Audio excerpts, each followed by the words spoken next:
Hi friends, welcome to the Scholar series of BFM. In this, we are covering the important objective questions, important theory, and various numericals. So follow the series completely. Okay, let's start. Credit risk. Now, what is the credit risk? See here, always remember credit risk means relates to the credit worthiness of the buyer, could result in non-payment of the export bills due to any reason like financial crunch, default, insolvency, and anything. Now, understand one important point about credit risk is always related to two aspects. Okay, one is a counterparty, and second is this country risk. Okay, let me draw it over here. Credit risk will always relate to two parts. Okay, one is country risk, country, and second is counterparty risk, counterparty. Right? What do you mean by this? Country and counterparty risk. See here, firstly understand what is credit risk. Relates to the credit worthiness of the buyer, okay, basically of the buyer, could result in non-payment of the export, non-payment of the export bills due to any reason like financial crunch. Now here the financial crunch is a typical question point given over here. Defaults, insolvency. Now all these points relate to the counterparty over here. Financial crunch of the counterparty, defaults by that counterparty, insolvency of that counterparty. Now, all these three aspects can definitely relate back to the country also. For example, I'll give you. Suppose if you have sold anything in, let's say, Afghanistan, any country, Afghanistan, okay, or North Korea, okay, what happens now? Even if your party is well off means if that party is ready to buy, say, give you the money, that party is good, financially that party is good, the transactions are good, everything is okay. But what happens typically, the country goes into default, then also it's a risk. Because if tomorrow Taliban government says that no, nothing doing, no foreign exchange will go out of my bank from today.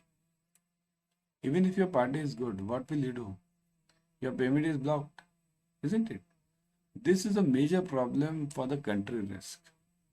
This country risk has arose in many of the countries recently also.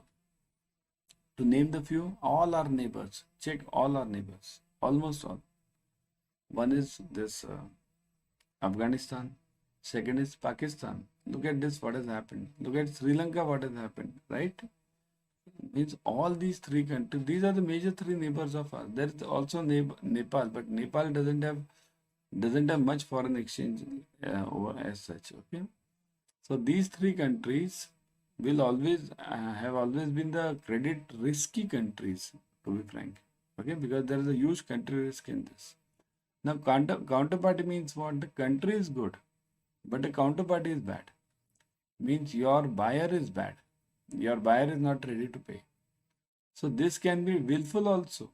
Suppose somebody is in USA, your buyer is in USA, your buyer is in Europe. So are the country is good, the countries are good. But what is happening? Your buyer is not okay. So that's why I'll tell you credit risk will relate to two parts always. One is country risk and second is counterparty risk. Okay. So credit worthiness of the buyer. How will you check the credit worthiness of the buyer? It's very difficult to check credit worthiness of the buyer. So that's why we should always, to cover this credit risk, we always try to use one element. What is that element called as? We always try to use LCs, letter of credit. Through LCs, the credit worthiness of the buyer is bypassed. Okay. So in LC, what do? We give typical, that bank gives us the responsibility, means gives us the assurance of payment on production of the documents, right? So that's why the credit worthiness of the buyer is gone and non-payment of the export bills by the buyer is gone. So typical credit risk is covered by LCs. Okay. LCs or even guarantees you can take. Guarantees means guarantees are also allowed. Okay. Financial guarantees. So they can be also allowed. So remember always, credit risk is always countered using LC or guarantee, or there is one more, but many of you might not know, but that is called as availization, similar to guarantee. Avail. Okay, avail means giving a stamp on the bill of exchange. Suppose if this is the bill of exchange, okay. Now here you are the drawer, you sell, seller signs it, right? Here the buyer signs it, buyer. But in availization, what happens? This buyer also signs it, and here the on this bill of exchange, face of it, bank will sign it. Bank will say, I will pay if the buyer doesn't pay. So this is a third party assurance you are getting, and that also from the bank, good bank. Okay. So that's why this is known as availization. So to counter the credit risk, we always have these three things: LC, guarantee, and availization. Okay. Now second is legal risk. What is a legal risk? Look at this. Let me remove this now because this you have understood. Legal risk. So what is the legal risk? Understand this. Relates to any amendment in the laws of the seller's or buyer's country which could result in inability of the seller to export or of the buyer to remit the proceeds of the invoices. Means what? After all, this again relates to country risk. A part of the country risk. Here, country risk can have various parts. Country risk. It can have legal. Like as I said, just now I gave you this example of legal. Afghanistan. Taliban took over, and then it's their own laws which are going on. So relates to any amendment in laws of the seller's or buyer's country which could result in inability of the seller to export or of the buyer to remit the proceeds, isn't it? Means seller is ready to export, your party is good, but the problem is the country is saying nothing doing, no more goods to be sent outside this country, no more exports, so everything is stopped. Similarly for buyer, no more money to be sent, forex to be sent outside my country, so that is also blocked. Okay. So country risk could relate to legal, or there are various risks in country. I'll give you this PESTEL. This is known as a typical risk analysis, PESTEL. Every country is always measured based on this PESTEL. Political, economic, social, technological, environmental, and legal. Always remember this. PESTEL analysis is done for each and every country before doing any business with them or investing in any country like this. Okay. So this is a typical one.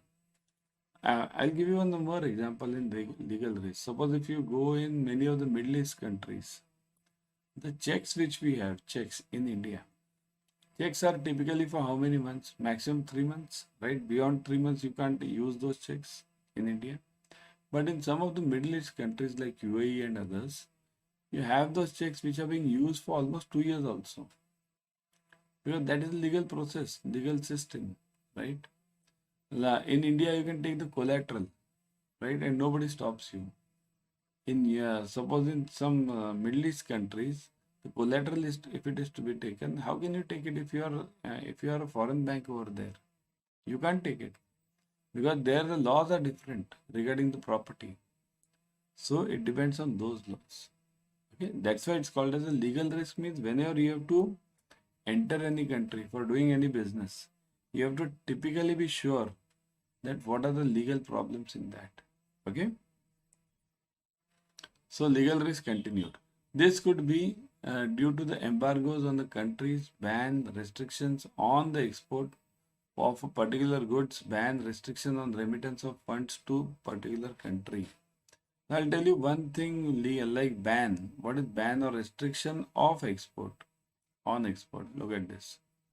Recently, India had banned this import of all these laptops, foreign made laptops. Also export. I'll write it over here. Here, import of laptops was banned by India, right? Import. So this is again a legal risk. Import of laptops. Okay. Similarly, export. We have banned what recently? What have we banned? Can anyone tell me? What is the export which is banned by India now? Recently. Rice, correct. Rice is banned. Second, wheat is banned. Wheat. Okay, wheat is banned. Then third, what is banned? What is India banned? Many of the things are there. Onions have been banned now. Onions. These have been banned. So these are typical bans which arise within that country, which the country gives these bans. So embargoes means stoppages on the countries, ban restrictions on export of a particular goods, ban restriction on remittance of funds. Okay, so funds transfer, like I gave you the example of Taliban, right? So these are typical examples of legal risk. Everyone subscribe to Officers Adda 24/7 YouTube channel. In this channel, you will get the latest updates from IIBF explained. Okay, updates from IIBF are explained over here, latest ones. Okay, so what is the point is, many of the IIBF notifications which come are very difficult to understand by common banker. So they are explained it over here. And second is, you get free YT series, YouTube series. Okay, free. So whatever is free, I would suggest grab it fast, isn't it? Now similarly, see here, right now you are watching BFM YT series. Similarly, you can have the YT series on, you will be having it on ABM, for ABFM, for BRBL, all the 4 subjects by different mentors. Similarly for JIB also you are having it, right? So subscribe to this channel, click on the bell icon, click on the like button, share it with your friends. Do it fast. Because remember, sharing is caring. That is very important. Okay? Country and political risk. Now, what do you mean by this here?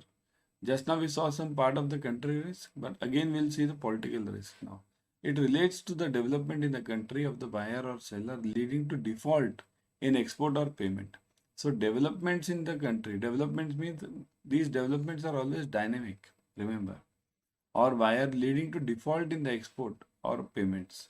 Okay, so developments can be dynamic means, suppose if the government changes in many of the countries, so immediately there are bans, right?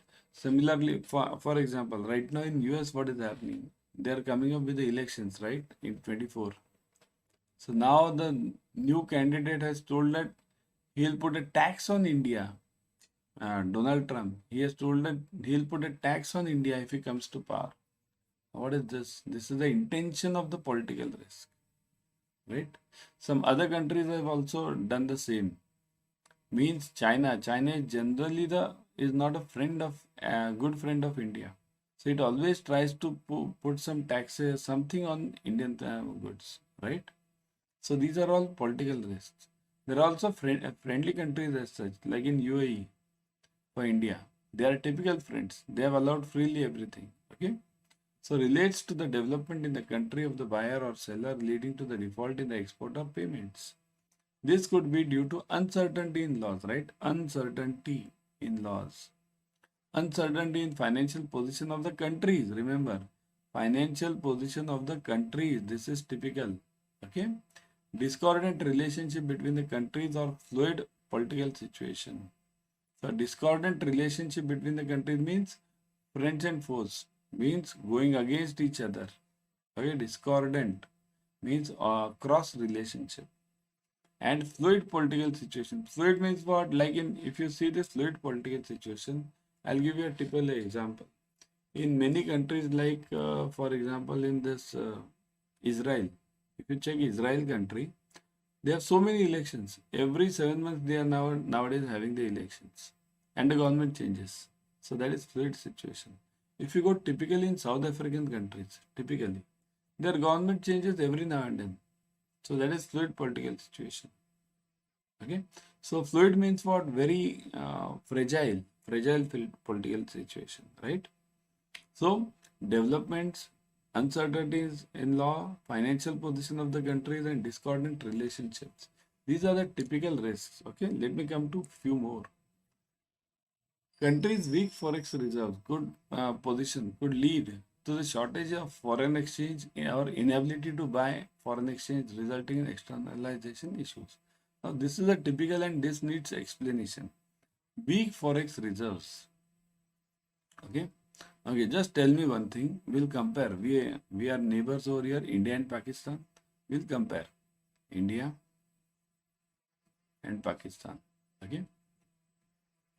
So now, India, we'll say Bharat now. India is not India. We should say Bharat now, because how can a country have two names, isn't it? So Bharat. Okay. So now, let's say in Bharat, what happens? Countries weak forex reserves. Look at this point. Right now, what are the forex reserves of India? Anyone knows? Anyone idea? Any idea? It is 600 plus billion. 600 plus billion. Okay? 600 plus billion. What are the forex reserves of Pakistan? Roughly 7 to 8 billion. 7 to 8 billion. Where is 600? Where is 7 to 8? So this is known as weak forex reserves.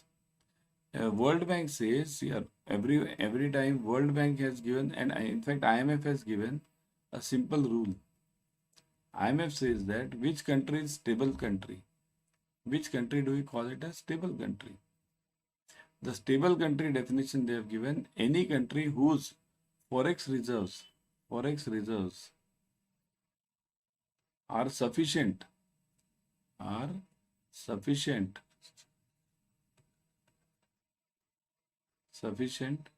for next 9 months for imports.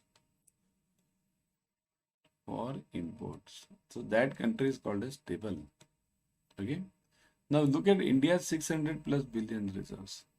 Every year, every month, India requires around, this is what the general, whatever is found is, around 40 billion for imports. Every 40 billion per month. Okay. Now we multiply it by 9. 9 for the 36. So 360 billion we require for 9 months.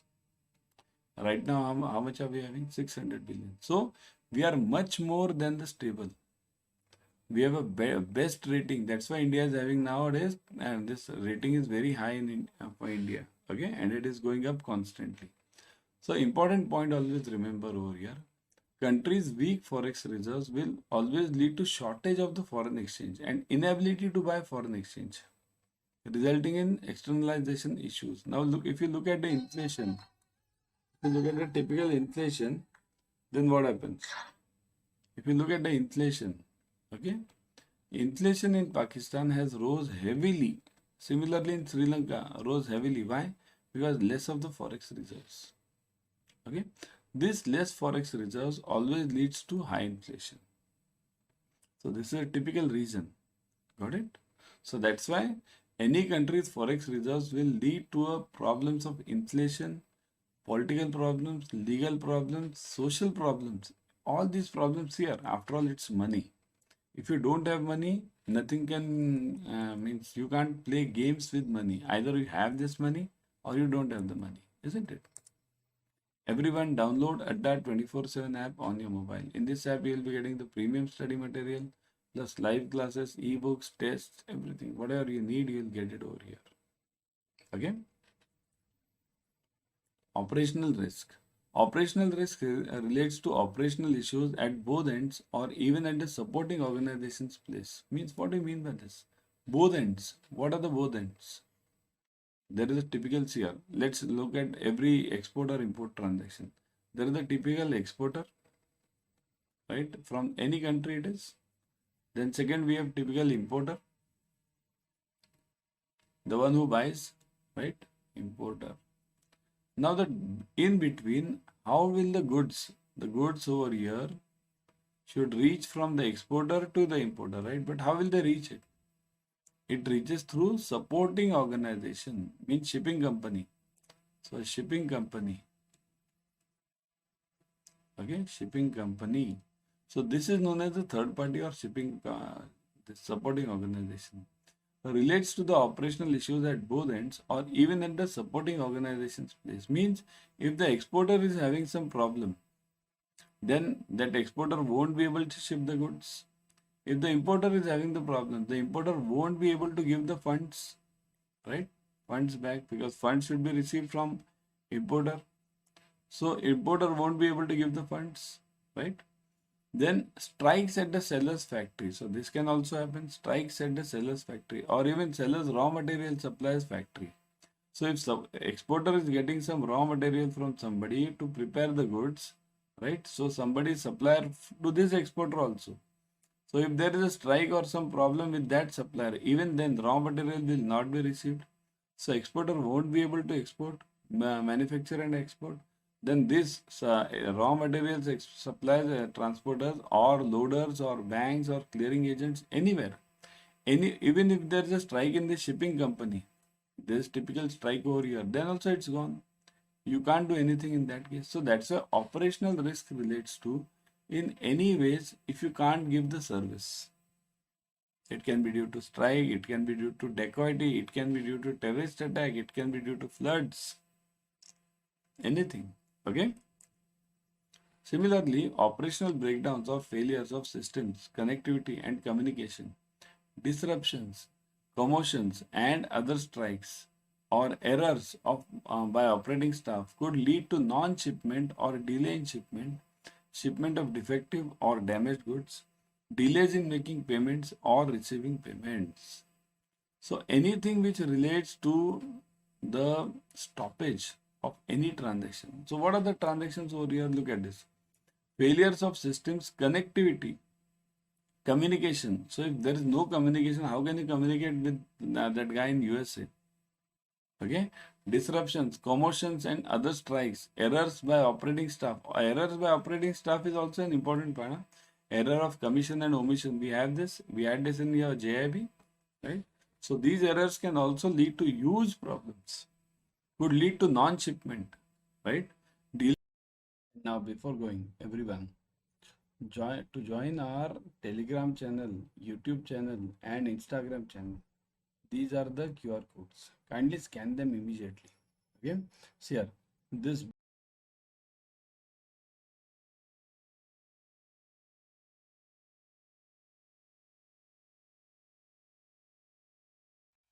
Hi friends, welcome to Adda 24/7. We are in the Scholar series for BFM. Here we are covering all the important theory, numericals, objective questions, case studies. So follow the series till the end. Okay, let's start. Let's start with today's part. The features of net interest position of the risk are net interest position. What are the features of this? When there are more earning assets than paying liabilities, the rate may arise. Interest rate may arise if the market interest rate adjusts downwards. Again, means interest rate risk, I feel, yeah. Risk, interest rate risk may arise if the market interest rate moves downwards. Now, what is this? When there are more earnings than this, so assets are more than liabilities. Okay. Then what happens if the interest rate risk may arise if the market interest rate goes down, moves down. So if there are more assets than liabilities, what does it mean? I'm having more earning, right? My income is more because assets are more. So in that case, if the interest rate goes down, what happens? My earning will reduce. My surplus earning will reduce. So that's why I may be faced with the interest rate risk. So answer is A, correct. What about B? It may result in reduction of net interest income. So that is also true. It may result in reduction of NII. Right? What is the difference between NII and NIM? NII means what? Net interest income. Okay, and NIM. What is the difference between these two? NIM equals to NII upon earning assets, you call it. Actually, you can write it assets also, but it's actually earning assets, not NPA ones. Okay. So this is NIM, and NII means net interest income, difference between your liabilities and asset products. Okay, that interest earning. It will have impact on the economic value of the bank's assets, right? So that is also true. So C is also true. So the answer is D, all of them, isn't it? How many of you got this correct?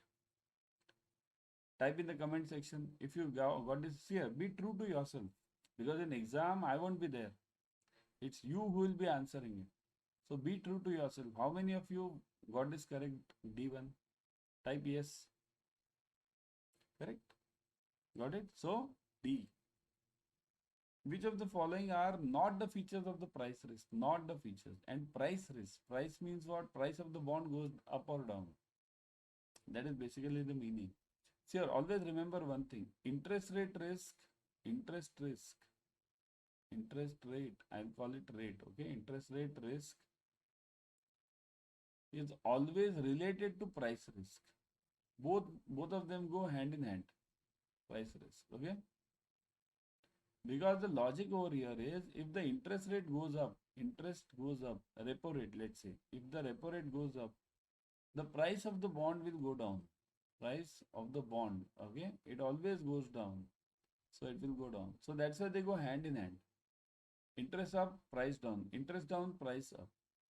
So which of the following is not the feature of the price risk? When the assets are sold after their maturity, it may result in price risk.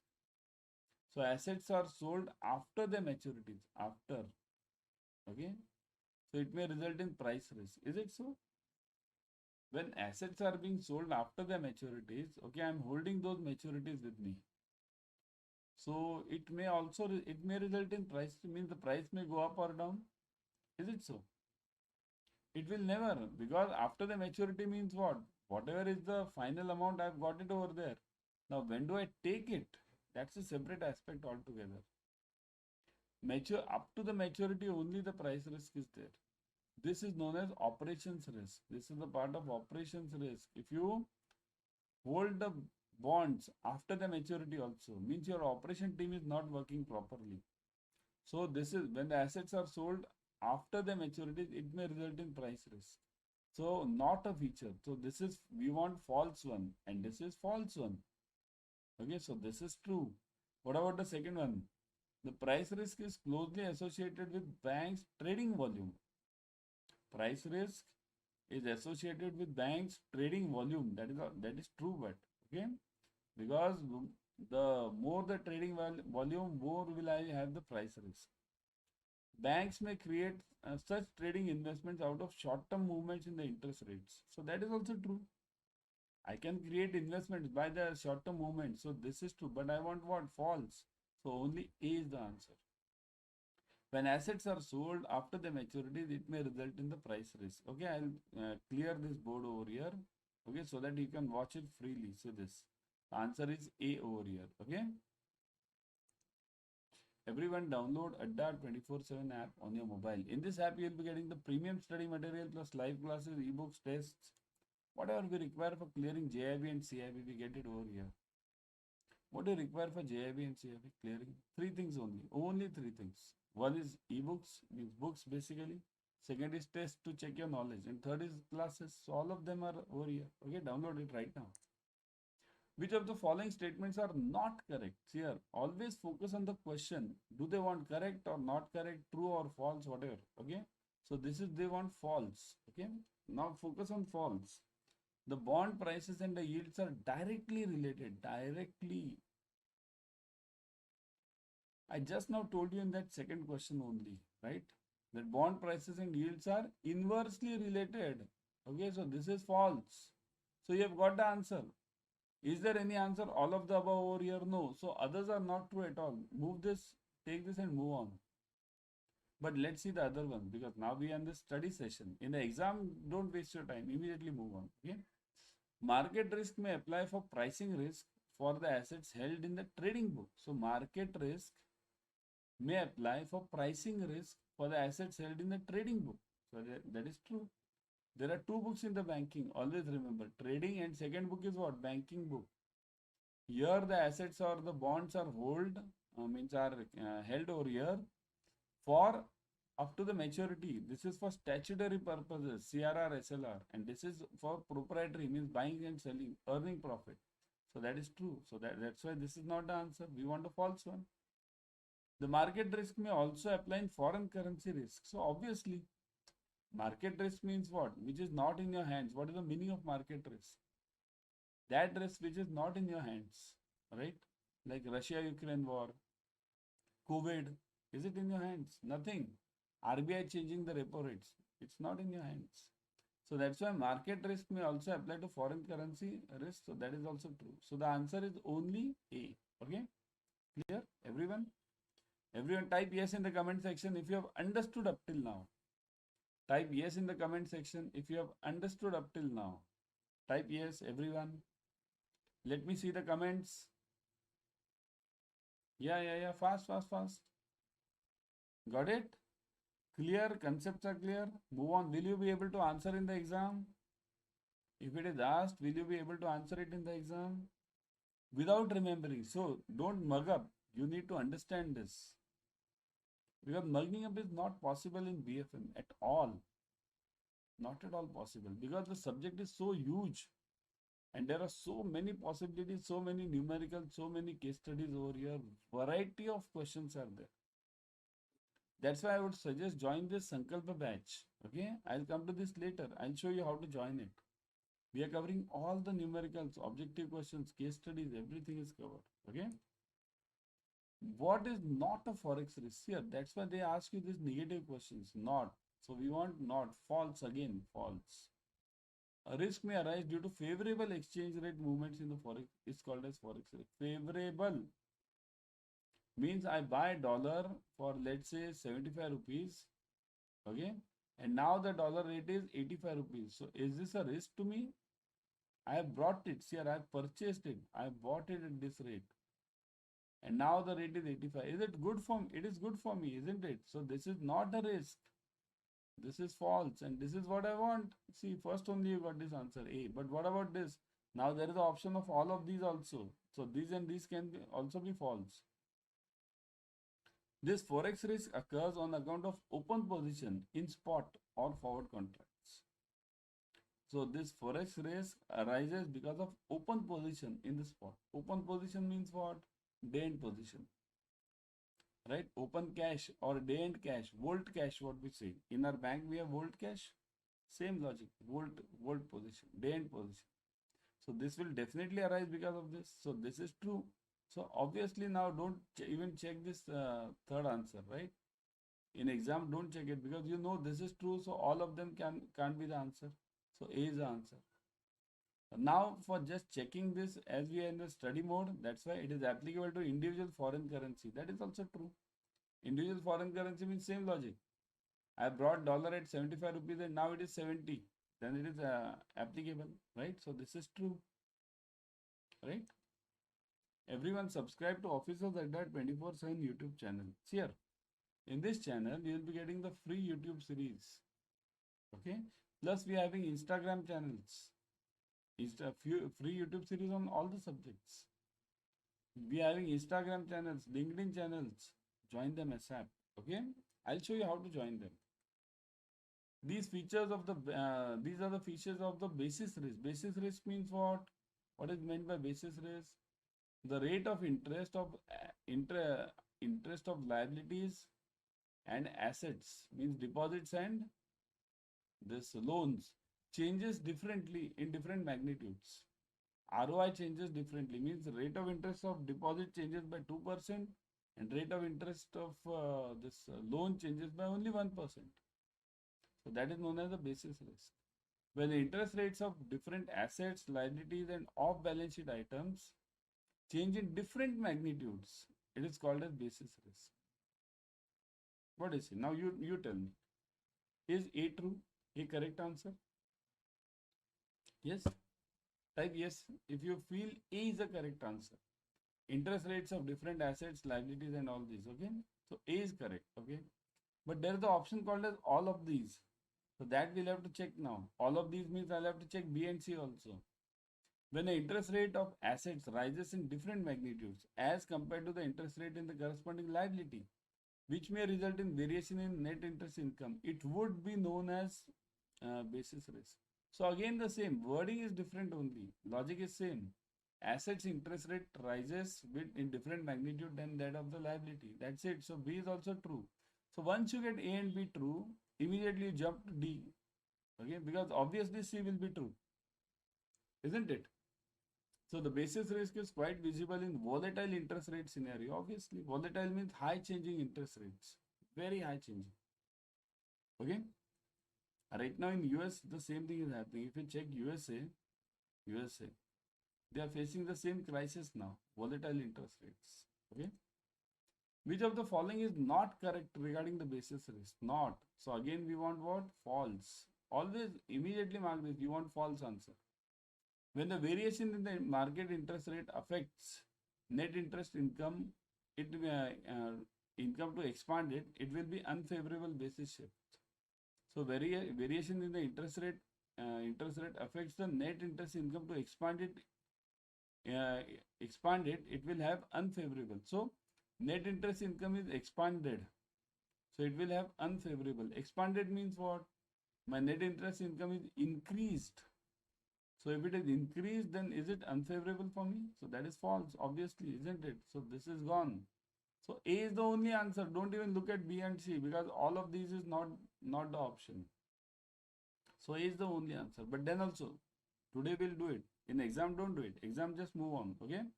When the interest rate movement causes net interest income to contract, the basis would be moved against the bank. So obviously, net interest income to contract. Contract means it is against me, in unfavorable to me, isn't it?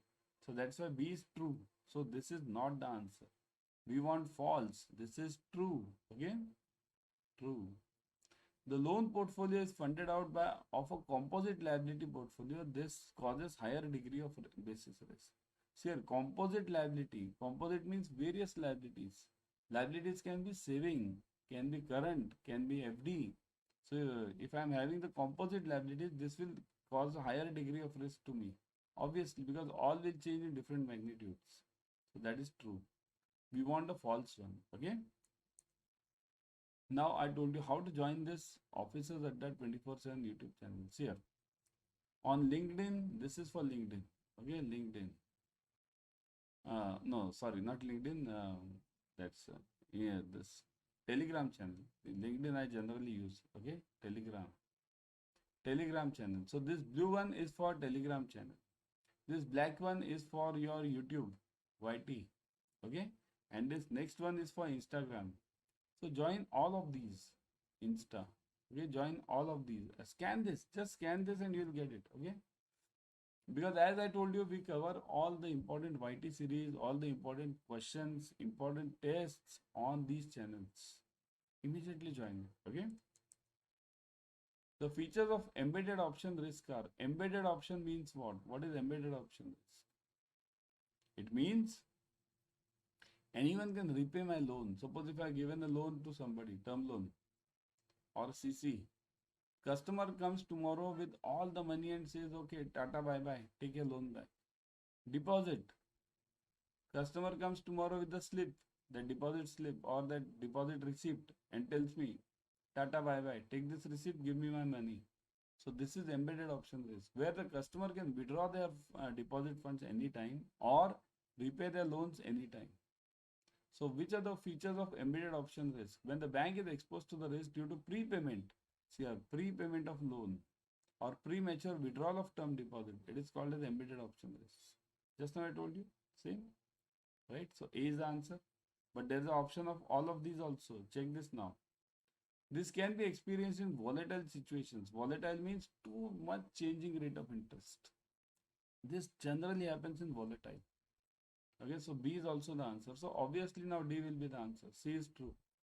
The greater the magnitude of the changes in the interest rate, the higher will be the embedded option risk. So more the changes in the interest rates, more will be the embedded option risk. So that is correct.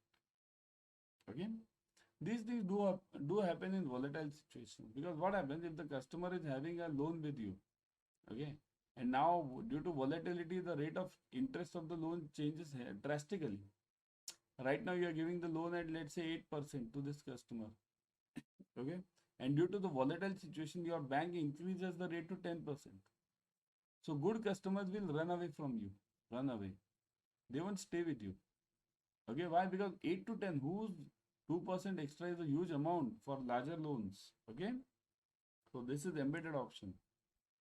Which of the following is not correct regarding the embedded option? We want a false one now. Okay, this results in rejected reduction of the projected cash flow. So not correct. Embedded option, reduction in the projected cash flow. Yeah, that is true. Okay, so we want a false one. Huh? It does not affect the bank's income. What is this? Does not affect. It is false. It does affect. So B is for B is the right answer. Don't even look at C and D now because there's no option of all of these. If you want, I'll just go through it. Here, the risk may arise due to premature exercise of call put option. So that is true. What is call put option? Call put means the customer has a right to repay the loan or withdraw the cash. Okay, that is call put option. And D1, the withdrawal of deposit before maturity date would also cause embedded option risk before maturity, isn't it? Just now we saw that. So that is also true. So that's why I said in exam, don't even look at C&D. Immediately move on. Okay.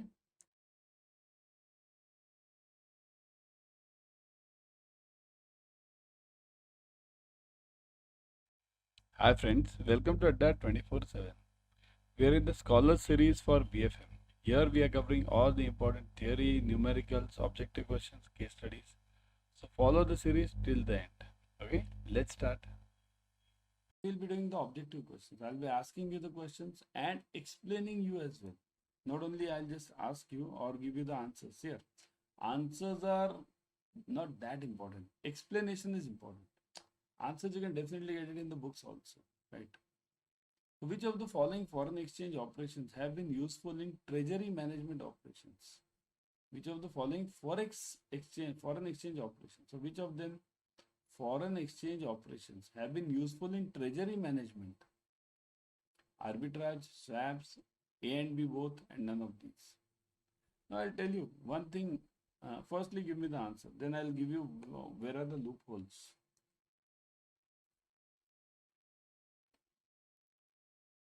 Type the answer. Is it capital A? Let's mark only this. A, B, C or D. What is the answer? Many of you have answered this C correctly. C is the answer, right? But before going ahead to the next question, C is the answer, agreed. Have you understood what is arbitrage? Have you understood what is swaps? If you have not understood it and you are just typing, you have heard some word about arbitrage, you have heard some word about swaps, and you are saying, yeah, in treasury they are used. So I'll take both A and B. No, no, no. Don't do that. In BFM, you need to understand the things. That's important. Okay. What is arbitrage? Arbitrage means buying from one market and selling it to another immediately. For example, I'll give you a simple example. We see that sabji wala, vegetable vendor, vegetables. The one who comes on the road near our house. Sabji le lo, bhaji le lo, right? That Nana Patekar. Nana Patekar, you remember in that movie, No Entry? Aloo le lo, what gobi le lo, that sabji wala. What does that guy do? That guy does this arbitrage. What does he do? He buys it from the dealer. Dealer means distributor. Dealer. And immediately same day sells it to the retailer. Means retail customers, to us. Let's call us only customers. Okay. So what does this distributor do? He buys it from this dealer and sells it to the customer on the same day. Okay. So today, if we today morning, generally this vegetable market is in the morning between 4 to 7 a.m. in the morning. Okay, there the whole wholesale market works, and after 7 a.m. this retail market works. So this guy buys it over here from the market on the same day, day one. Let's say D1 only, day one, and this guy sells it to the customers on the day one only. See here, vegetables can't remain for the next day. These are perishable items. Tomorrow, if somebody comes to sell you today's vegetables, immediately one can recognize that these are old or stale vegetables. So that's why this guy has to purchase only that amount which he can sell today. So that is arbitrage. Buying in one market and selling it into the other end, earning the commission on this.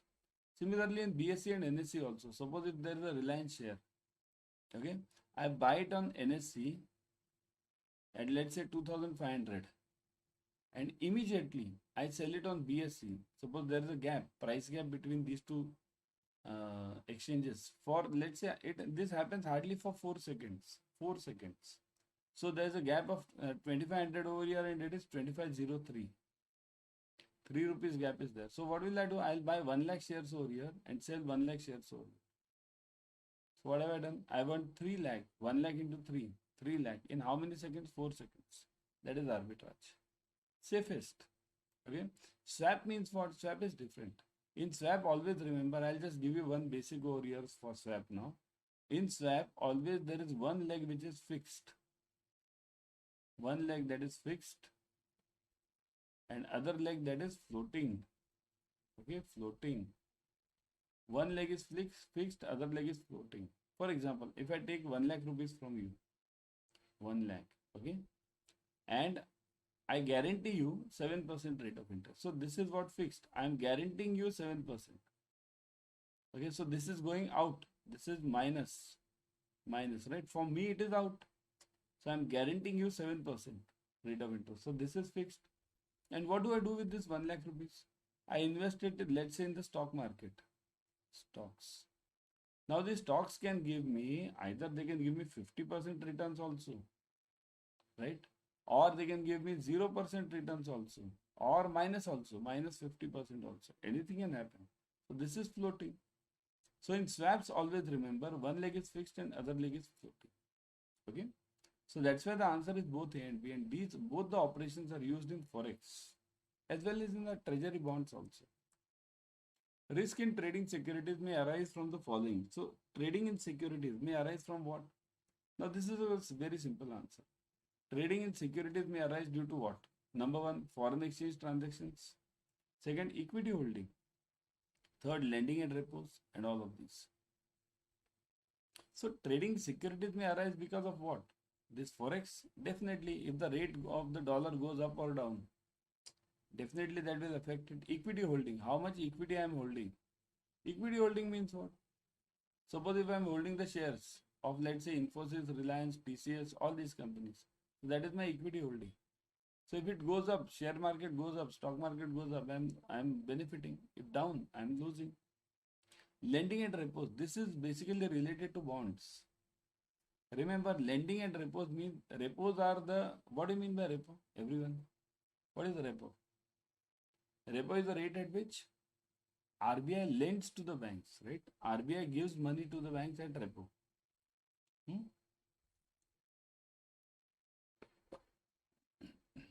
Remember, this repo is traded in the market. Traded. You'll say, how can it be traded in the markets here? Repo is what? RBI has given you money at this rate. Okay. So if tomorrow after 6 months, or let's say after 3 months, the repo rate decreases, then it will be this, the rate at which it was given earlier is at higher rate. Let's say it is, let's say 5%, example I'm giving you. After 3 months, it becomes, let's say 4%. So the one who is holding the 5% repo will be at an advantage. So that's why it is traded. So here, trading is done wherever there is a gap in the interest rates. Trading is done everywhere. So the answer is all of these over here. Okay. Which of the following is not an agency service of the bank? Agency service. Agency means what? Here the bank is acting as an agent.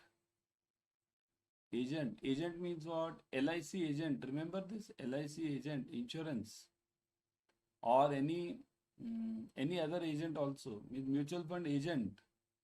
What does the agent get? Agent gets only commission. Same thing, bank also gets only commission in agency services. So which of them is not the agency services? Extending credit, escrow, merchant banking services, and insurance selling. So which of them is not the agency? Not. They are not acting as the agents. Now very easy one but tricky one. You can immediately see the answer. Let me see how many of you can answer over here. Correct. Extending credit. It is not an agency commission over here. It is the core business of the bank. What is the business of the bank? Basic business of the bank, right? Deposits and loans. So extending credit is a basic business. Escrow, merchant banking services, insurance, and these are all the agency services. Okay. Escrow will take a lot of time. Otherwise, I would have explained you. Escrow is actually, I'll just give you one liner. Escrow is a temporary account. When two parties don't trust each other and they have some funds in common or something in common. This is generally done in road contracts by large companies, or even two buyers and sellers in different countries. If they don't want LCs, okay, they don't want the cost of LCs, so they use this escrow account. Temporary accounts, yeah, the funds are kept in the bank account, right? And it can be taken by, means it can be withdrawn by the sign of both. Okay, it's like a joint account. Okay. So escrow account is that. Merchant banking services, again, one liner only. Merchant banking means basically whenever you have that IPO, right? Reliance IPO, TCS IPO, all these IPOs. There the services are given by the bank as merchant banker. And insurance selling, everyone download Adda 24/7 app on your mobile. In this app, you'll be getting the premium study material plus live classes, ebooks, tests, whatever we require, you get it over here. So that's why download it right now. Okay. And don't just download it, start studying also. Otherwise, how many apps do you have in your mobile? How many apps do you have in your mobile? Can you even tell me the number of apps? Not possible. My second question, how many apps have you actually used in last 1 week? How many apps have you actually used in last 1 week? I'll tell you. WhatsApp, right? WhatsApp is the app you have used. Some banking app you might be dealing with, any bank, right? If you're dealing in shares, then this app of this DP, right? Then what? Nothing else. That's it. And some YouTube and all these things. So that's okay. So we don't use the apps that much. We just download them and keep it for some time, and that sometime never comes. Same thing should not happen with this app. Download it and start using it on a daily basis. Okay. What is off balance sheet risk? Off balance sheet, which is outside the balance sheet. Off balance sheet. Okay, it is contingent in nature. Means contingent means what? It is not for present, but it may come in future. It can occur on account of issue of guarantees. So guarantees is what? Again contingent, come in future, right? Bank's commitment may happen on account of failure of to meet the payment obligation. That can also be possible. Means when I issue the guarantee, what does it mean? I'm telling somebody, if this guy doesn't work, I will pay you, whatever your losses are. So actually, if this guy doesn't work, then what? I'll have to pay it. So that's why it may get converted into cash, and this is known as crystallization. Crystallization means crystallization means converting the contingent liability into real liability, means cash flow liability. So the answer is this. Oh, let me get it from you. So what is the answer? Contingent, guarantees, crystallization. What is the answer? Off balance sheet. It is D. All of the above, correct? All of them are the off balance sheet items. None of them is of the on balance sheet items. What is the off balance sheet item? Off balance sheet item means here I don't pay cash right now. Right now I don't pay cash. That is off balance sheet. Balance sheet item means what? There I pay the cash. CC term loan, I'm paying the cash. Guarantees, I'm not paying the cash. Okay. Which of the following statements is correct? Now I want the correct one. Okay, correct. You should always mark what is required in the exam. Correct or non-correct. True or false. Whatever. Okay. The funding risk may arise from the need to replace the net outflows due to unanticipated withdrawals of the deposits. So net outflows, whatever outflows are there due to unanticipated withdrawals, everyone is coming for withdrawal. So you'll definitely face the funding risk. There won't be any money, right? If everyone comes for withdrawal. So is this correct? Yes, A is correct. What about B? Now I want to answer from your side now. Time risk arises when the performing assets turns into NPA. Is this true? Time risk, what is time risk? Let me explain you, but I won't be answering this now, whether B is correct or not. That is what you should answer. Time risk means what? It's a part of liquidity risk. Here in liquidity risk, I don't get money on time to pay for my liabilities. That is time risk. Now tell me whether this B is right or not. When asset turns into NPA, means my performing asset becomes NPA, then I won't be getting the interest, whatever that asset was going to give me, loan was going to give me. So that's why it is again 2. So if 2 are correct, obviously this answer will be D. Let's see the third one also. Call risk arises due to crystallization of contingent liability. Just now we saw.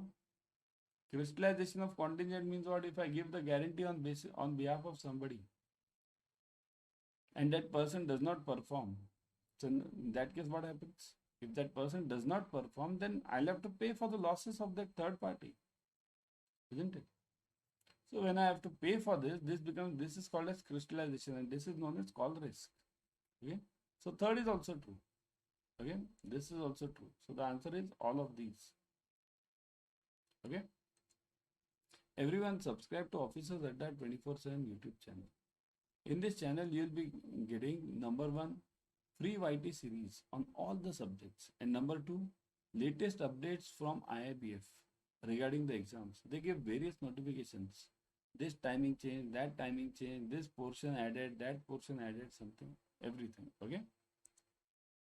The features of interest rate risk are interest rate risk. What is interest rate risk? Interest rate risk means the interest rates may go up or down depending on what the RBI is doing or whatever the this foreign situations are, means world situations are. So that is interest rate risk. It is an exposure of banks' financial condition to adverse movements in the interest rates. Financial condition to adverse movements. Here, adverse movement means against your will, means against your wish, you can call it. Okay. So is it that? Yes, it is that.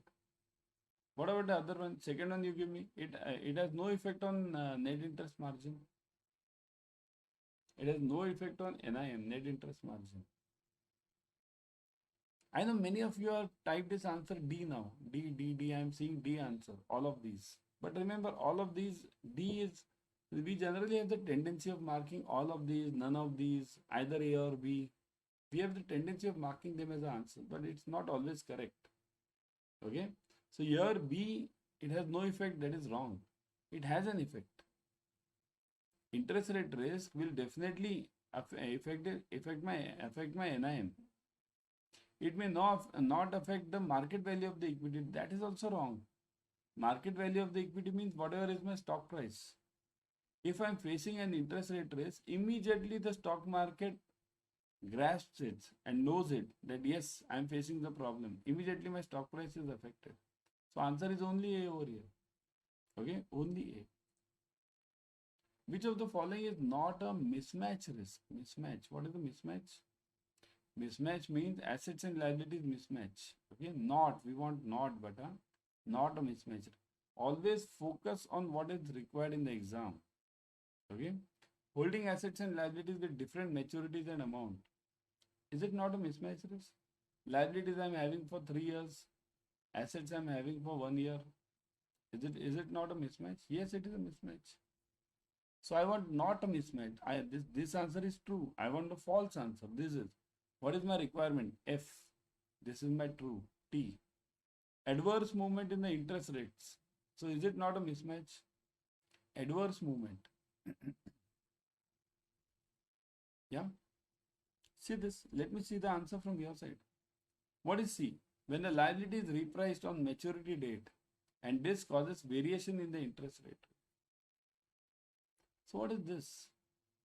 Firstly, tell me about B. Adverse movement in the interest rate risk. Is it not a mismatch or is it a mismatch? It is a mismatch. Why? Because adverse movement in the interest rate risk will definitely affect me.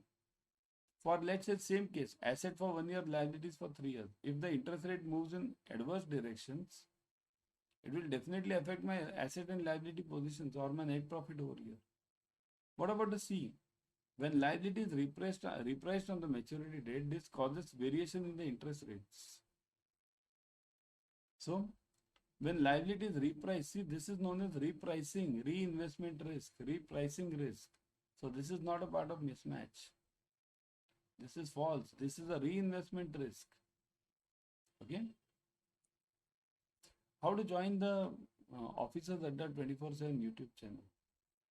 Either YouTube or you can join the LinkedIn using this blue. Scan this QR code right now.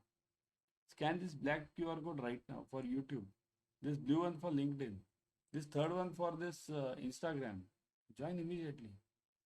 We are giving various free YouTube series, various questions, various tests freely on that. What is the yield curve risk? Yield curve. Yield curve means it is yield. What is the yield? Yield means basically what are the returns I am getting from the bond. Formula is very simple. Coupon upon price, right? Into 100. Of course, everything is into 100 only. So this is yield.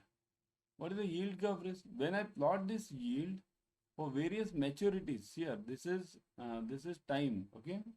Various maturities I plotted.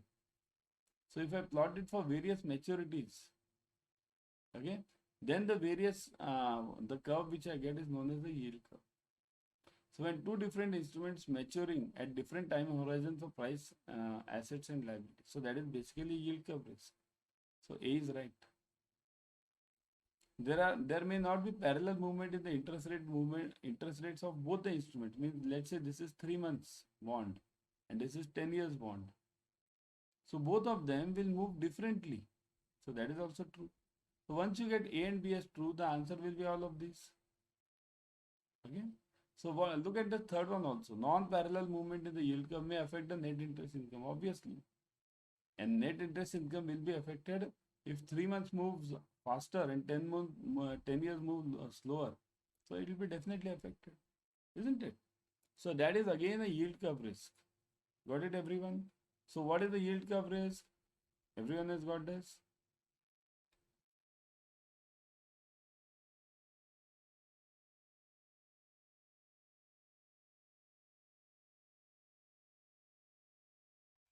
Hi friends, welcome to Adda 24/7.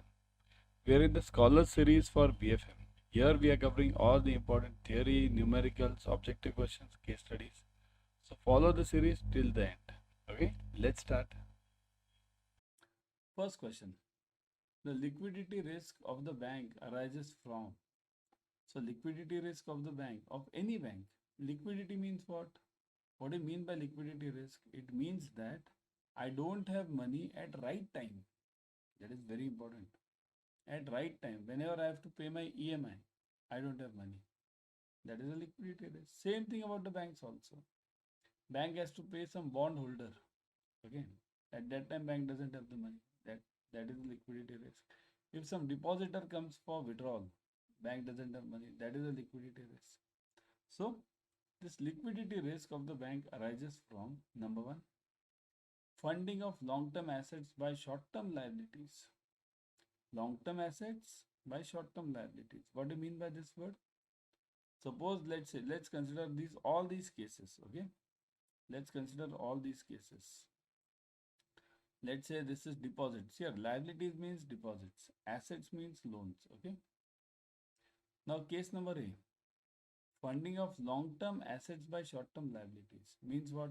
I'm having a deposit of 1 year and I'm giving a loan of 3 years. Will this create a liquidity risk for me?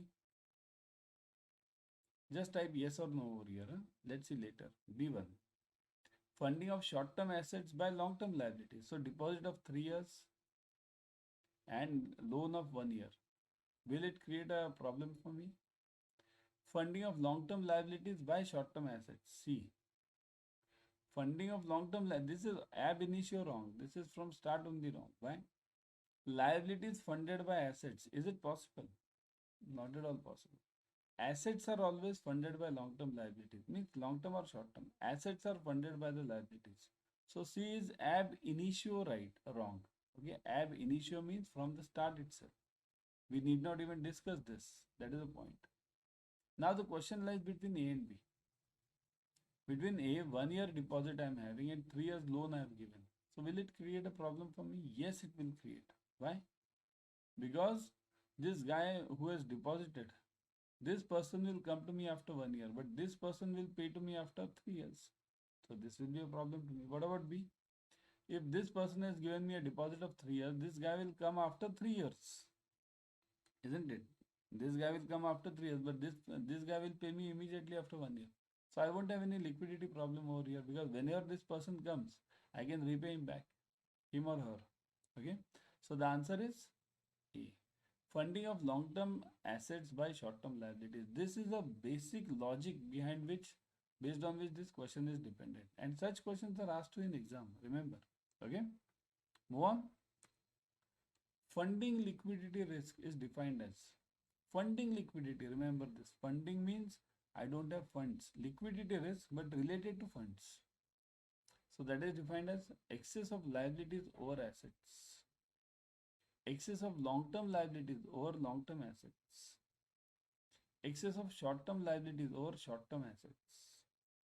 inability to obtain funds to meet the cash flow obligations. Very simple definition. Excess of long-term liabilities or long-term assets. Is this a liquidity risk? Excess of liabilities means more of deposits, less of loans. Obviously, that can be the answer. Similarly, B can also be the answer. Look at this. All the answers seem to be right. All of them. You check this. All of them seem to be right. Liability is greater than assets here. I'll show you over here. Liabilities greater than asset. In all the cases, logic is same. Okay. Liabilities are greater than assets here. Over here, excess liabilities over assets. Here, long term over long term. But after all, the same liabilities and assets. Short term over short term. Logic is same. Liabilities over assets. So logic is liabilities are more than assets. So definitely that is the answer. Whenever I have deposits of let's say 100 rupees, okay, and loans of let's say 70 rupees, okay, so will it be a problem for me as a bank? As a bank, do I have a problem in this case? Okay, just check your bank's ratios, your bank's loans and asset deposit ratios. Is it always 100? Let's say this is 100, this is also 100. Is it always 100? No. RBI has given the term as your liabilities and assets should always be 70%. So this is right. Okay, assets will always be lesser than your liabilities. Always. Means basically loans will always be lesser than your deposits. Of course, the ratio is matched so that the rate of interest NII is not affected much. So the correct answer is this: inability to obtain funds to meet the cash flow obligation. That is the correct answer. Okay. So funding liquidity risk is defined as inability to obtain funds to meet the cash flow obligations. Okay. Liquidity risk in banks manifests in different dimensions. Which are these? What do you mean by this? Manifest means comes. It comes in various ways. Okay. It comes in various ways. Dimensions means ways. Let's keep words simple, isn't it? So liquidity risk in bank comes in different ways. What are these? Funding risk arises from the need to replace net outflow withdrawal and non-renewal of deposits. It can be. Just answer. Think over it and answer. Fine. So here, CIB is not like JIB. Just you got the answer, tick it. No. Here you have to think. Funding risk arises from the need to replace net outflows. Non-renewal of deposits means whatever is going out that needs to be replaced. Suppose if tomorrow there is a huge withdrawal from your bank, run on the bank, we call it run on the bank, right? Anyone knows run on the bank? What is run on the bank? Type in the comment section. Okay, just type, do you know run on the bank concept? Type yes or no, only that much type it. Yes or no, yes or no, only that much. Don't give me run on the bank definition, it's a big definition. Yeah. Yes, yes, yes, no, no, no. Yeah, some no's I am seeing. See here, run on the bank means when all the customers of your bank, remember whatever I am saying, when all the customers of the bank come for withdrawal of deposits, all of them. So that is known as run on the bank. There's some negative news in the newspaper, something wrong about your bank. So everyone comes for withdrawal. That is run on the bank. So coming back to the question, withdrawal, outflows, withdrawal. So we need to replace these withdrawals through fresh funds. So liquidity risk may arise from this also. Number two, time risk arises from the need to compensate for non-receipt of funds, NPAs. Means basically, suppose if I've given a loan, so what is my logic? The logic says that that person will pay me the EMI, and or CC if given that person will pay me the interest, and that interest I'll use it for paying to the depositors. But if I don't get that interest, don't get that EMI, then what? So that will also create a time risk. Time risk means what? At the time, I'm not having the funds. Call risk arises due to crystallization of contingent liabilities. So call risk arises from crystallization of contingent liabilities. Contingent means what? Contingent means which was not to come. or future transactions, future, like bank guarantee, LC. Okay, these are all contingent. So it comes in which of these cases? Both A and B. Okay, I'll mark it like this: A, B, and C. That is the best answer. So the answer is actually this: A, B, and C. Because funding risk is to replace the net outflows. That is also correct.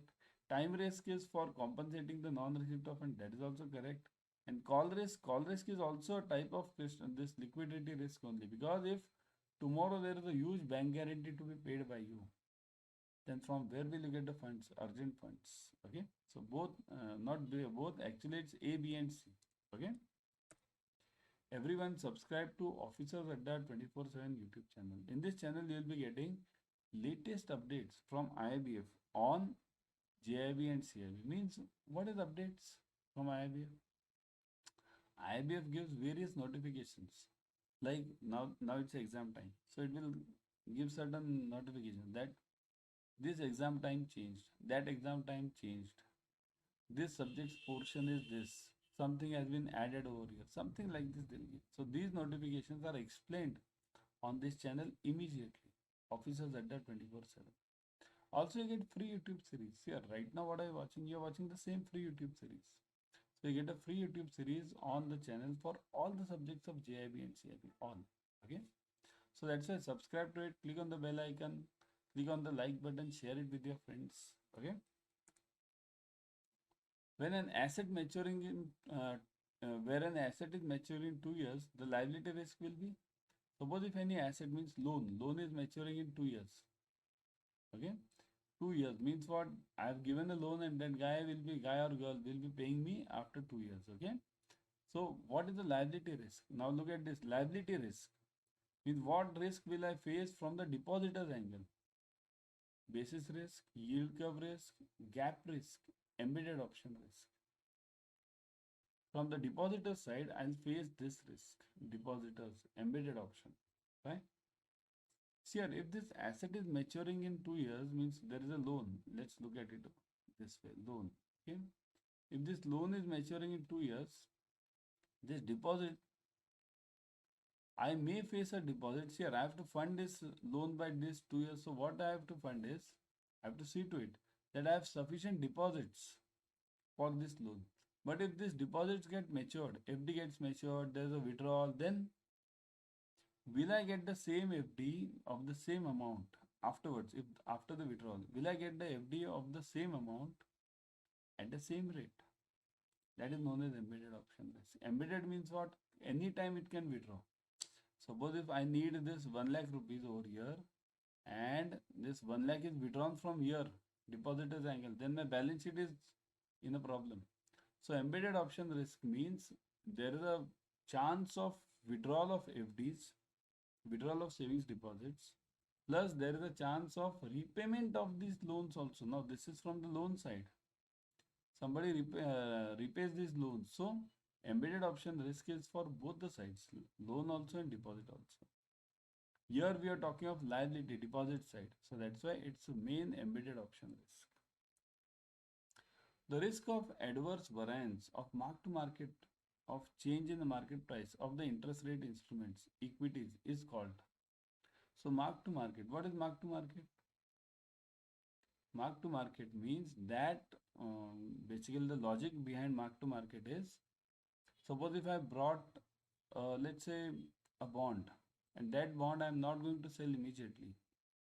But mark to market means what? Whether if what is notionally I am gaining some profit or not in that.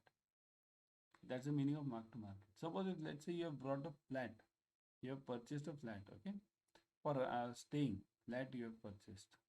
Now this flat you won't be selling it now because you are staying in that. But you get the daily rates for this. There are certain brokers who come to you, sir, the flat right now you had brought it at let's say 30 lakhs. Now the flat is giving you around 50 lakhs. So this is what this difference is known as notional or mark to market. Notional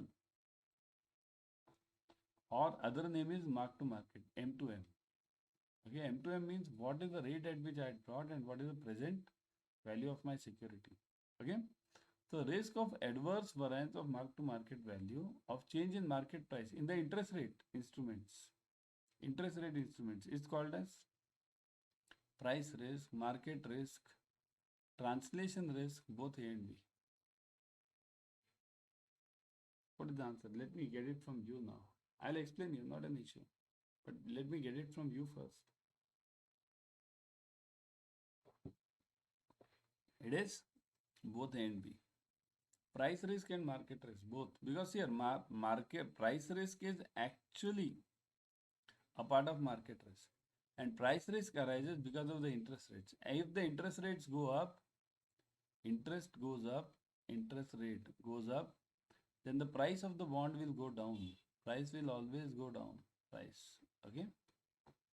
So this is basically the logic behind this. Which of the following is not a market risk? Not. Okay, not a market risk.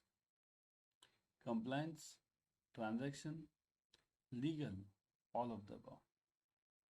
Let me think. Type fast in the comment section. Which of the following is not a market risk? Not. Market risk means what?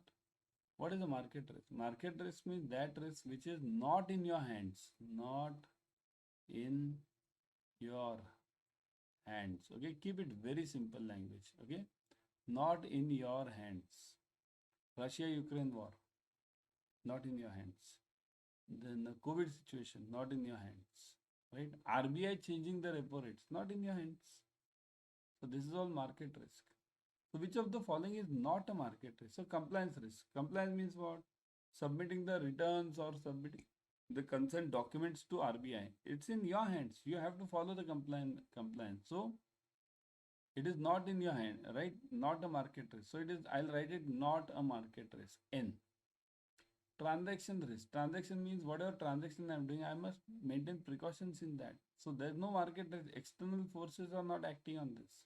Legal, again, it's a part of this transaction risk only, right? Means basically operations risk. These are all operations related risks. So this is not a market risk. Answer is all of the above. Okay. Everyone download Adda 24/7 app on your mobile. In this app, you'll be getting the premium study material plus live classes, ebooks, tests. Whatever we require for clearing JIB and CIB, we get it over here. So that's why download it right now, immediately, and start studying. Don't just download it and keep it. You have many apps in your mobile. Okay, just tell me, everyone, how many total number of apps you have in your mobile? How many? If you don't even know the numbers, even I don't know. How many of these apps have you watched? Do you watch regularly? I know you watch only WhatsApp regularly, only WhatsApp, tick tick tick tick tick tick, and some other one or two more, nothing else. Okay, somebody might be watching that shopping apps, Amazon and all those things. That's okay, but remaining apps, we just download it and keep it. Don't just download it, use it, go through it. What are you getting? You're getting many free features over here. Of course, paid classes are there, but free features also, free tests you are getting, free books you are getting, free classes you are getting. So download it and start studying. Okay. Country risk is an example of market, credit, operations, and liquidity risk.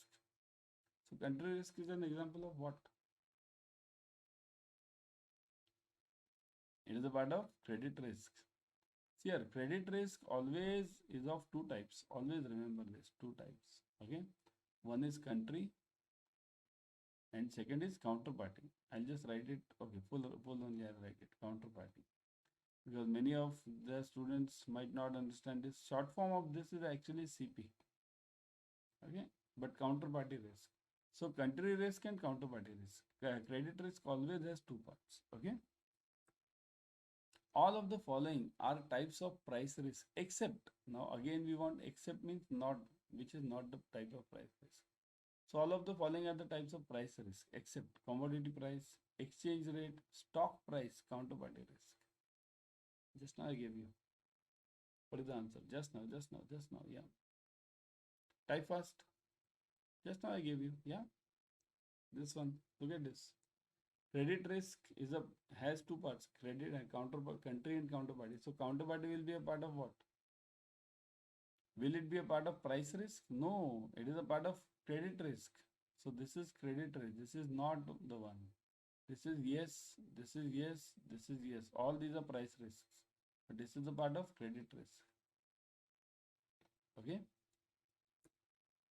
In financial market, bond prices and yields are JIB, JIB studies. Okay. Bond prices and yields are inversely related, directly related, inversely or directly depending on the type of the bond, and none of these. JIB, JIB. Okay. Give me the answer. Yes, it is. What? What is the answer? Bond prices and yields. Inversely, right? If the yields go up, what is yield? Yield means asking rate. If the asking rate of any bond goes up, the price of that bond will go down.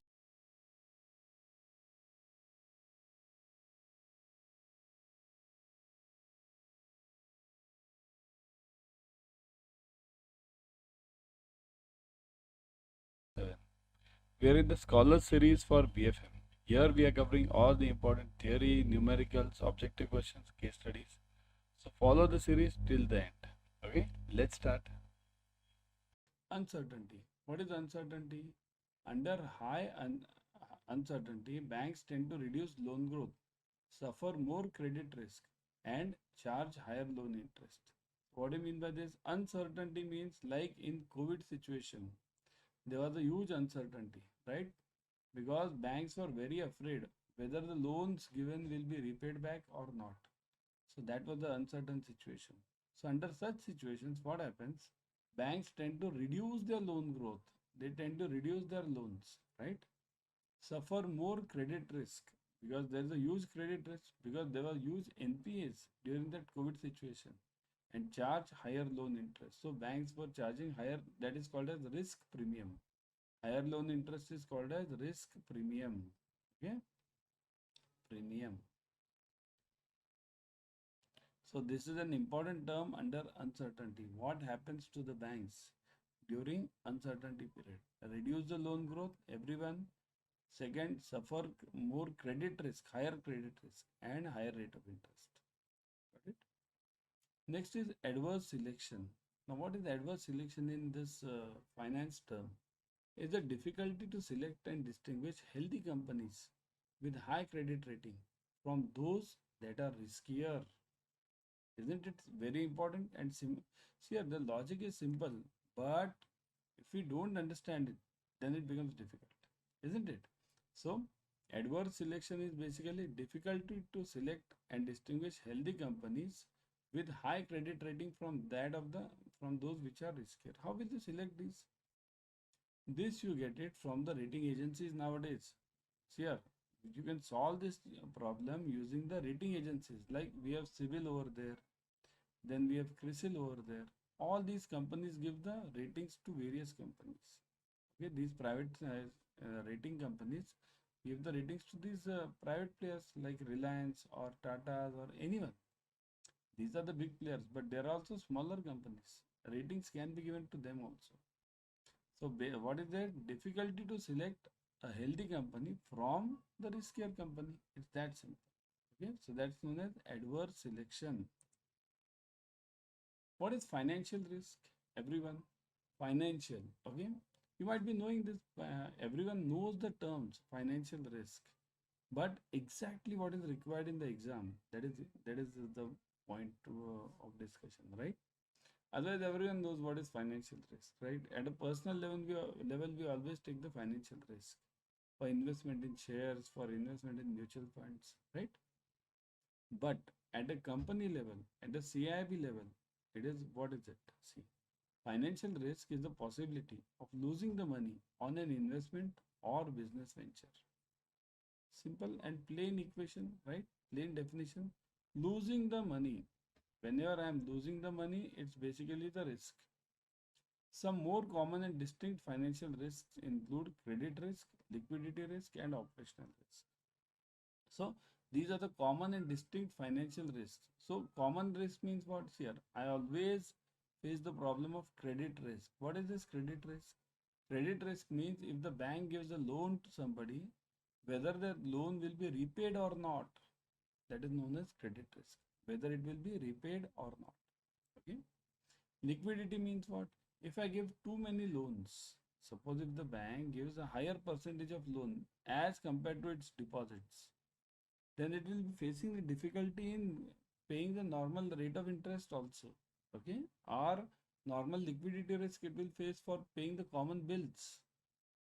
So liquidity means whenever you give the loan, you should always see to it that the loan percentage it has a maximum limit up to for the deposit purposes, deposit percentages. If I have given a deposit of rupees, if I am having a deposit of rupees 100, I must give the loan up to 70 rupees only.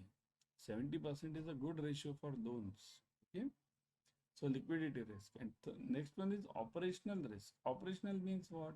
Operational risk relates to my operations, means my employee errors or my system failure or my region failure, area failure. Area means what? There's a terrorist attack, there is a flood. So all these lead to operational risks. So financial risk also has these parts: credit, liquidity, and operational risk. Clear, simple. Risk adjusted return. Now tell me, what is risk adjusted return? Firstly, tell me risk adjusted means what? Okay, I'll ask you one question over here. Suppose if you are investing in FD of a nationalized bank or in a mutual fund, you are investing in a FD or in a mutual fund. Which of the investments will carry higher risk over here? Will the FD of the bank carry higher risk or will the mutual fund carry the higher risk? What do you say? Type fast in the comment section. Which one of the which one of the investment will carry higher risk? Investment in FD of the bank or investment in mutual fund? Obviously, isn't it mutual fund? So that's why the returns from those mutual funds are always called as risk adjusted returns. The risk adjusted returns measures the profits on the investment your investment has made relative to the amount of the risk the investment has represented throughout the given period of time. So what is the risk involved in this investment? Amount of risk, okay, relative to the amount of risk, that is important. Now if I invest in bank FD, then the risk is zero. Nationalized bank FD, then the risk is zero. Okay. But if I invest in mutual fund, there is the risk involved in it. So this risk factor I'll have to consider using my this other derivative products. So this risk is to be mitigated using the derivative products. So those derivative products will require higher cost. See here, if you are buying I'll give you a simple example over here. Okay. Suppose if you are buying Reliance right now, Reliance share. Okay. You are buying a Reliance share at let's say 2500, expecting it to go up. Okay. But if it goes down, then to cover this downside potential or downside risk, what do? This risk is covered using put options. But this put options, whenever you buy this put option will carry the cost because put option doesn't come for free. So this will carry the cost. So this is known as the risk, amount of risk, and it is known as the risk capital. Risk capital. How much risk capital I keep for my risk to cover my risk. Okay. So this is for to cover the downside. I'll buy a put, and this put will cost me something, and this will be known as my risk capital, which I keep it aside. Okay. Everyone subscribe to Officers Adda 24/7 YouTube channel. In this channel, you will be getting the latest updates on JIB and CIB from IIBF. Means IIBF gives various notifications regarding dates, times, change in the subjects. So all these are immediately given on the Officers Adda 24/7. Also, you get free YouTube series, right? Free YouTube series right now. What are you watching right now? Free YT series. So same free YT series, you get it for all the subjects. Okay, so subscribe to it, click on the bell icon right now. Okay. Risk adjusted return on capital, REROC. What is REROC? Have you heard this term REROC? Type yes in the comment section. Have you heard this term before? Rerock? Hmm? Type yes in the comment section or no. Whatever. Yes or no. So it is? Yes, I've seen many of them. Yes, yes, yes, yes. Okay. So risk adjustment, we have heard the term, but we don't know the exact meaning of this. Risk adjusted return on capital means what? It is a risk adjusted measure of return on investment. Risk adjusted measure. Okay, what do you mean by risk adjusted measure? What do you mean by risk adjusted measure? Here. It does this by accounting for any expected losses and income generated from the capital, with the assumption that the riskier project should be accompanied by higher expected returns. So risk adjusted returns means what? See a REROC.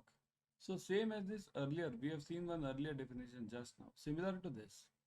Higher the risk, higher will be, I'll be expecting the return. So higher expected returns. So if I'm investing in higher riskier projects, then I should get a higher return. Only then I'll invest in the higher riskier projects. Otherwise, won't I invest in the FD, bank FD, isn't it? So it does this by accounting any expected losses. What all losses can occur whenever I invest in some riskier project, okay, and income generated by that capital. So whatever capital I've invested, what is the income generated from that? Whether it suits my this risk adjustment, okay. Same example. Suppose if I am investing in FD or in mutual fund. So definitely I'll expect higher returns on the mutual funds, right? Whereas in FD I'll be expecting lower returns. Risk management process means what? Managing the impact of the risk by analyzing, forecasting, and making predictions based on the historical trends. It also includes taking corrective measures to reduce the impact of the risk. So, what do you mean by this? Here, managing the impact of the risk by analyzing, forecasting, and making predictions based on the historical trends. Analyzing, forecasting, and making the predictions. Okay. So all the three steps are involved in risk management process. First is analyzing, second is forecasting, third is making the predictions based on the historical trends. Okay. It also includes corrective measures to reduce the impact of the risk. Corrective measures. What do you mean by corrective measures over here? Corrective measures over here means, suppose as I gave you the earlier example, if I am buying a Reliance share, then I must buy a put. Here, this is called as long position. Long means, suppose if I buy a Reliance share, Reliance, okay, at 2500, expecting it to go up. So this is my long position. Whenever I am having a long position in stocks or commodities, then in the this derivatives option or options market, I must have the reverse view. So in that market, I'll buy the put option. Put means what? If the market goes down, then the value of that put increases. Okay. So that's why whenever you are long on commodity, you must always buy put options to hedge that risk. And this is known as the hedging. Corrective measure means hedging. Okay. Maturity mismatch. It refers to the situation when company's short-term liabilities exceed its short-term assets. So short-term liabilities exceed short-term assets. What do you mean by this? We are talking of short-term only, okay? Short-term liabilities exceed the short-term assets. Means suppose if my liabilities mean deposits. If my bank's deposits are much more than my assets or my loans, then I'll definitely face the problem of liquidity. Means I'll be facing the problem of this interest rate risk, because the interest going out will be higher as compared to the interest coming in, right? So maturity mismatches are visible on the company's balance sheet and can shed light on its liquidity. So immediately if there is a maturity mismatch, it will be shown in the company's balance sheet. Why? Because the interest difference will immediately be displayed. Well, after all, you can't hide anything from the balance sheet. Okay. Maturity mismatches often signify a company's inefficient use of its asset, isn't it? Company's inefficient use. It means what? If I'm having the loans, then I must use it properly. Properly means what? As a bank, I must see to it. They are going to the basically to the productive assets, not to the NPA ones, right? Number one. Number two, also the durations of the loans and the deposits need to be matched. Duration. Okay, that's what the maturity is says. Suppose if I am having a loan or if I take a deposit of, let's say, deposit, okay, if I take a deposit of, let's say, 1 year of, let's say, 1 lakh, okay, and I have to give a loan against this, so the loan against this will definitely not be more than 1 year. Loan should also be 1 year or less, right? So if I give a loan of 1 year, it's the best. So 1 year, it should be, the maturity should match of deposit and loans. Okay. Market value of the equity. It is the total rupee value of the company's equity and is known as the market capitalization. What do you mean by this capitalization? Understand this word. See this. It means that if Reliance share, let's take Reliance only. I take Reliance share because it's a known share to everyone, isn't it?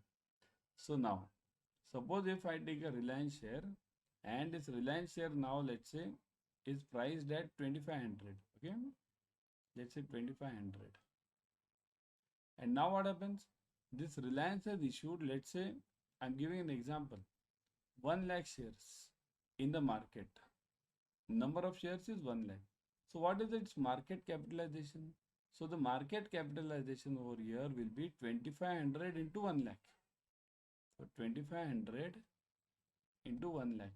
So those many rupees, okay, will be the market capitalization of Reliance. Okay. So that is known as the market value of the equity or market capitalization. Total rupee value of the company's equity. This is the total rupee value of the company's equity. The measure of company's value is calculated by multiplying the current stock price by the total number of outstanding shares. See this, we have done the same thing. Current market price into total number of the outstanding shares. How many shares have been issued in the market? Okay, that is known as outstanding shares. Got it? So Reliance shares over here, the market capitalization will be, okay, give me the answer, everyone. 2500 into 1 lakh. What is the answer? 1 lakh means how much will it be? Yeah, 2 crores. Then, yeah, 25 crores. Yeah, it will be around 25 crores, right? 25 CR. That will be the answer roughly, right? Yeah. Coming back, chalo. Next one. Before going ahead, download Adda 24/7 app on your mobile. In this app, you will be getting the premium study material plus live classes, ebooks, tests, whatever we need for clearing JIB and CIB, we'll get it over here. So download it right now and start studying. Okay. Next one. Downside potential. It is the estimation of securities of a security's potential loss in the value if the market conditions precipitate a decline in the security's price. Means what? Here, potential loss, keep it very simple. Potential loss due to decline in price of the security. Means, for example, we have studied this in our ABM also, okay, or in our JIB also.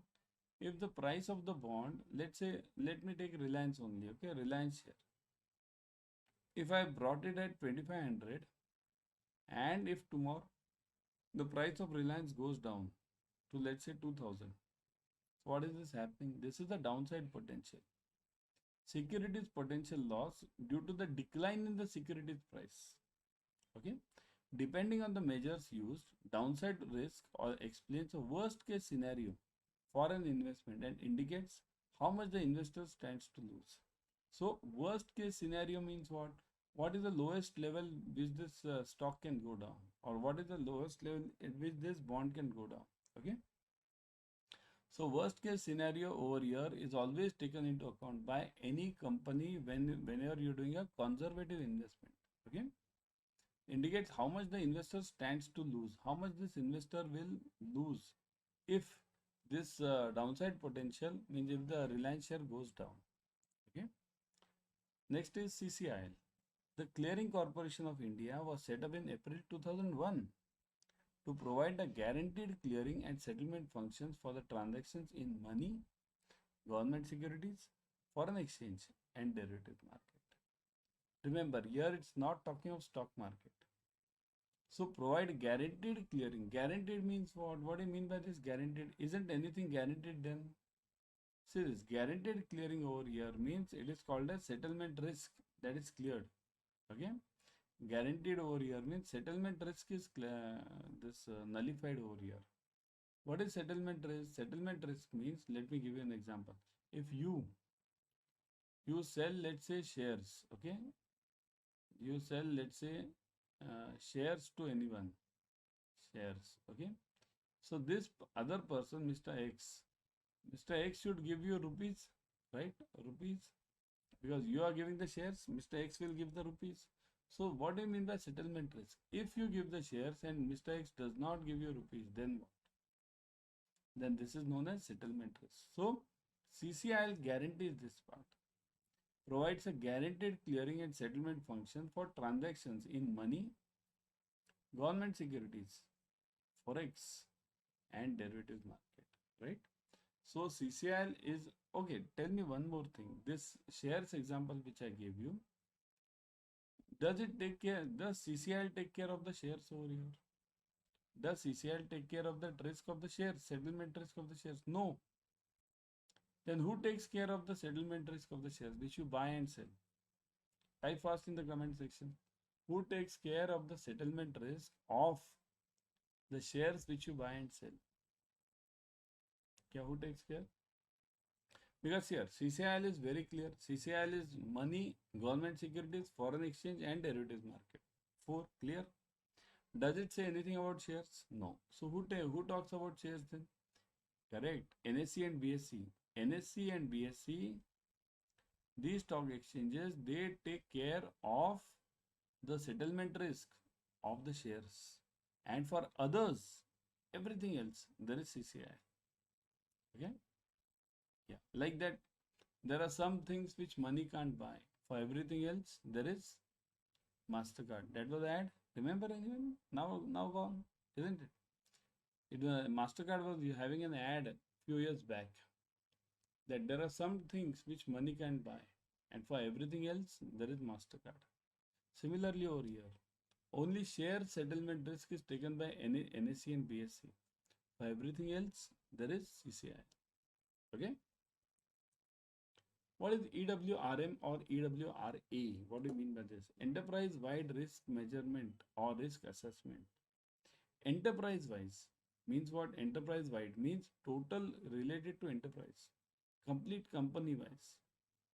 EWRA or M you can call it, assesses the risk of anti-money laundering, counter-terrorist financing, means AML and CTF, and sanctions, in addition to the counter-proliferation financing and anti-bribery and corruption.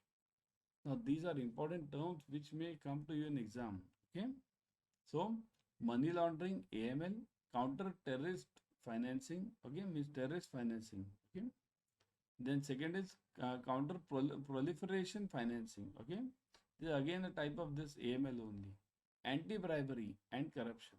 Anti-bribery and corruption. So bribery related and corruption related. So this, even bribery and corruption is part of this enterprise-wise risk, because after all it's a risk, isn't it? Thus these are most inclusive elements of EWRA. So these are all the inclusive elements of EWRA or EWRM, right? Remember, whenever you are talking of enterprise-wide risk measurement, it means you are talking of the whole company, not of a specific section. Okay? Now, before everyone, I would suggest kindly, I told you just now, join the Adda 24/7 Officers Adda 24/7 channel. How to join it? Suppose if you have to join on this Telegram, okay? Scan this blue QR code. Pause this video and scan this blue QR code. If you have to join this YouTube channel, scan this right side QR code, this one, okay? This one. If you have to join the Instagram channel, so scan this blue QR code, this one, okay? And you can join it. See, there are many benefits available for this, okay? So definitely I would suggest join, everyone should join this, because this is very useful to you. Remember, we give various questions, various recordings, plus tests are available on these channels. Hi friends, welcome to Adda 24/7. We are in the Scholar series for BFM. Here we are covering all the important theory, numericals, objective questions, case studies. So follow the series till the end. Okay, let's start. If USD to INR rate is given as 48.10 and pound to USD rate is given as 1, what is the rate of pound to INR? Now, what is it to be used? We are using what? Over here, we'll be using chain rule, right? Chain rule. What is the chain rule? When you don't know the rates of any currency vis-a-vis your local currency, okay? Means this pound to INR. If you don't know the rate, do you know the rates of pound to INR over here? No. But you are having the other rates, means some base currency rates you are having. So what do? We use the chain rule. What is the chain rule? We use it like this. You have pound to, what do you want? Say this, pound to INR. I'll write it P to I. Okay, let's keep it simple. P to I. So it will be what? Pound to USD into USD to INR. Chain rule, you have studied this in your JIB also. So pound to USD rate is what? 1. So keep it 1 only. USD to INR is what? 48.10. So your answer will be 1 into 48.10. Okay, so D is the answer. Isn't it? Simple one. Next one. Chalo. If USD INR rate is 48.10, USD JPY rate is 91.50, what is the rate of INR to JPY? This is not simple. Calculate the rate for 100 JPY. Remember, JPY is always, JPY means what? Japanese yen. I'll write it. JPY means Japanese yen. Okay, it is their currency. So Japanese yen is always calculated in terms of hundreds. We always calculated 100 JPY, 200 JPY, 300 JPY. Rates are quoted in that angle. Why? Because the currency is very small. Now it doesn't mean, remember, the currency is lower. It doesn't mean the country is lower. Japan is the most developed country, one of the top 5 developed countries in this world. Okay. So once you have this top 5 developed countries and their currency is lower than that of Indians, you'll say then it is less developed than India? No, nothing like that. Currency is not at all related to the development of any country. Okay. So now, Japanese yen. Okay. So what is the rate now? You want what? INR to JPY. See here, it is INR to JPY we wanted. INR to JPY. I'll write the J over here. Okay. So again use the same chain rule. INR to USD. USD into USD to JPY. So are you having both the rates? INR to USD. Are you having INR to USD? See here, USD to INR rate is given. INR to USD into USD to JPY. This is what you want. So how will you do this? See here, we always, when I am saying this INR to JPY, I want this rate, and JPY to INR. See here, it's actually the reverse one. Whenever we find this rate, we find it this way. JPY to INR, this is what we find out. And then JPY to USD into USD to INR. This is what we find out always. So now first find out this. If you want, you can reverse this. If they ask you in INR to JPY, you can reverse this later. Because this rate is difficult to find out. This rate is very simple. So JPY to USD, what is the rate? JPY to USD. And USD to INR, you know it. See here, this is 48.10. And this JPY to USD is, you don't know. This is 91.50. But that is what? This is USD to JPY. So that is 91.50. So if I want JPY to USD, this is upon 1. So if I want JPY to USD, it will be J upon U equals to 1 upon 91.50. Okay, that will be the rate. So now I've got the JPY to USD rate. Multiply this, put it over here. So my answer will be 1 upon 91.50 into 48.10. Okay, so what is the answer now? Do it on the calci, everyone. Try it on the calci. Yeah. Let me see in the comment section. Let me get the answer in the comment section. Everyone, give me the answer in the comment section. 48.1 divided by 91.5. Okay. So it is 0.5256. 0.5256. Now this is for what? This is JPY to INR. Okay, JPY to INR. But they want it for what? 100 JPY. So multiply this by 100. So it will be 52.56. Where's the answer? Check this. 52.40 or 80. They'll give you this 56 answer, or 50 they'll give you. 60, let's take it. This will be around this 60. So 52.60 roughly. 56 and 60. In exam, they'll give you the exact answer over here. So it will be 52.60 or 56, whatever this rate is. Okay, got it? Always do it for hundreds. Got it? JPY is always calculated in terms of hundreds. When the exchange rate is fixed by monetary authority of India, of any country, it is called as. Here, when it is fixed by the monetary authority, means what? RBI tomorrow says that dollar to INR rate, okay, is, let's say, 70 rupees, fixed, no changes in that. It will not fluctuate. It is fixed by this monetary authority. So in this case, what is it called as? Direct, indirect, floating or fixed? Direct, indirect, floating or fixed? It is called as fixed, isn't it? It is fixed by the monetary authority of that country. So it is fixed, but obvious. Here, these things are done in many of the countries. Like I'll tell you, there is huge interference in the currency by many of the countries directly. I'll tell you where. China. If you check China, their currency is what? What is the currency of China? Anyone can give me? What is the currency of China? It is yuan, right? Yuan. Main currency, there are renminbi also, but main is yuan, right? China interferes a lot in their currencies. It is administered rate, you can call it. Administered means it is administered by the government, direct interference. Whereas in India, it's not fixed by any RBI or anyone. It is based on demand and supply. China interferes in this currency, and if it wants, it can reduce the rate. If it wants, it can increase the rate whenever it wants, whenever the government decides. So this is known as this interfered rate. So it is fixed by, they say that yes, we are also free floating currency, but nothing like that. Okay, it is fixed. Got it? Everyone subscribe to Officers Adda 24/7 YouTube channel. In this channel, you will be getting the latest updates from IIBF on JIIB and CIIB, various notifications, change in timing, change in subject, change in this. They give this now during the exam days. IIBF gives many notifications.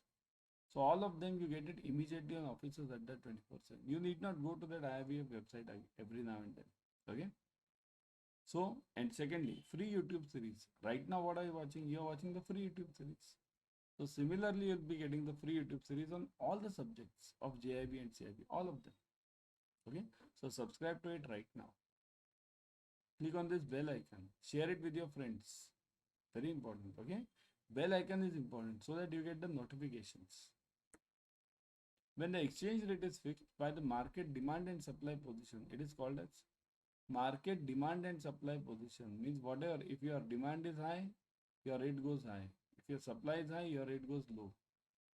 Do you know this concept? Suppose if demand and supply means what? If the demand for dollar goes up, demand for dollar, let's say it will go up. If it goes up, then what happens?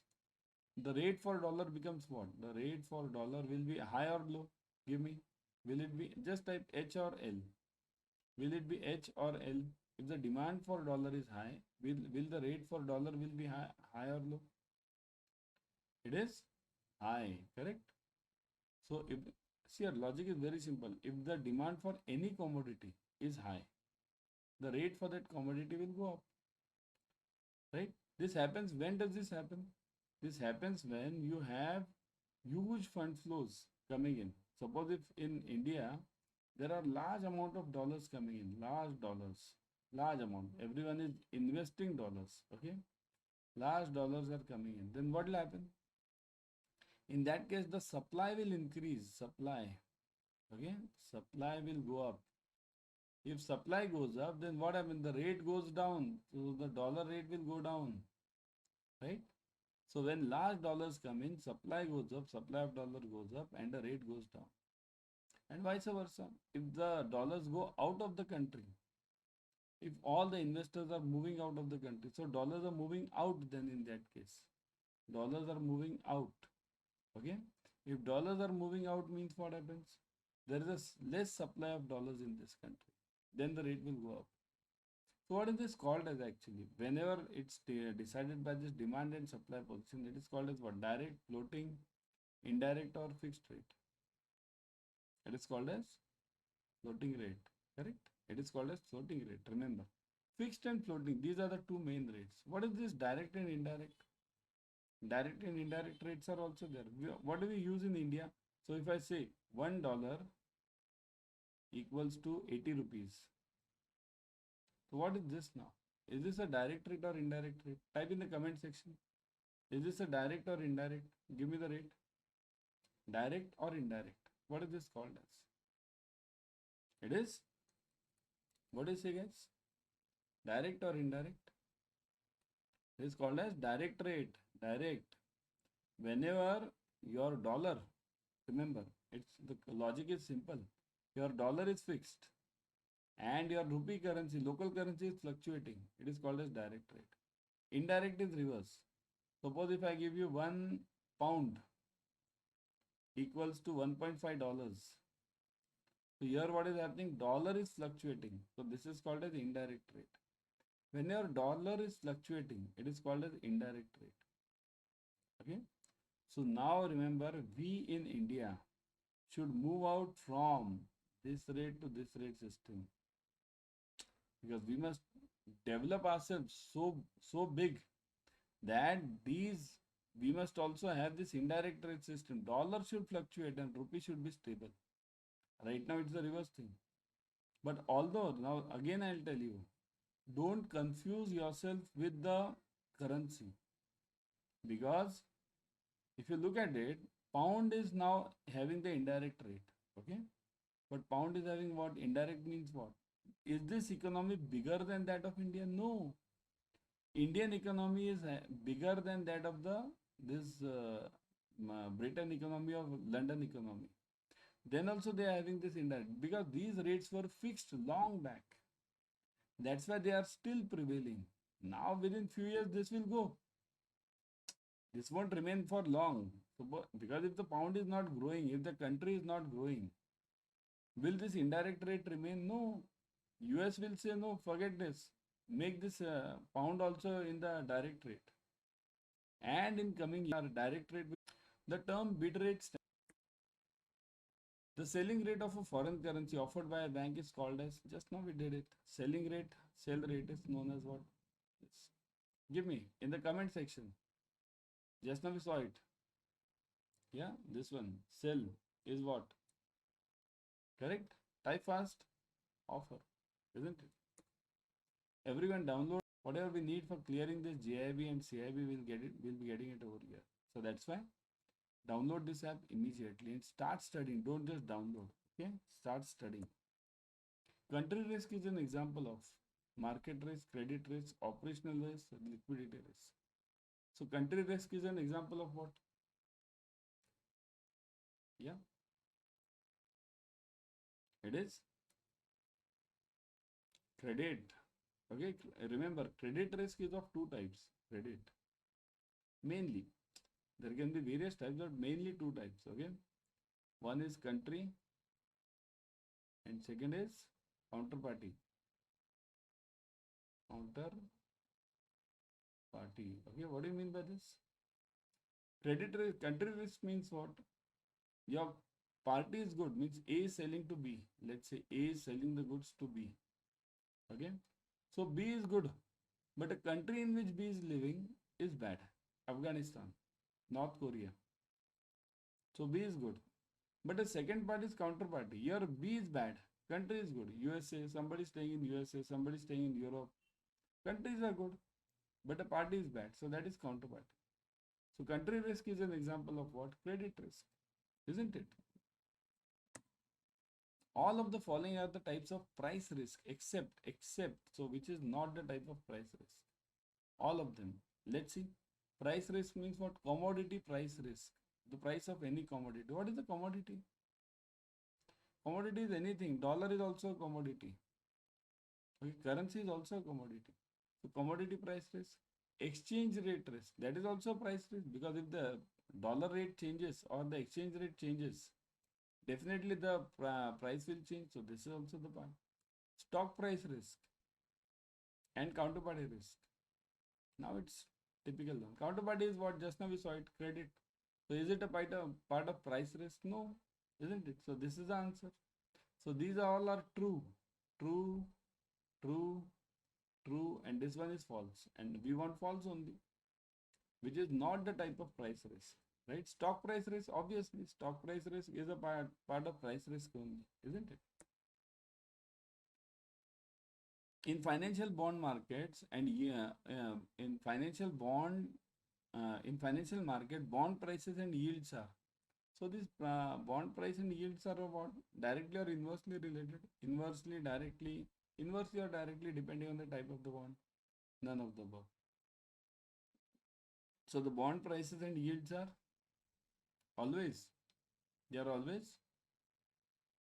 Once remember the price of the this rate of interest, yield we call it. Yield means what? It's the rate of expected rate of interest. Here, what is yield? You need to understand that also.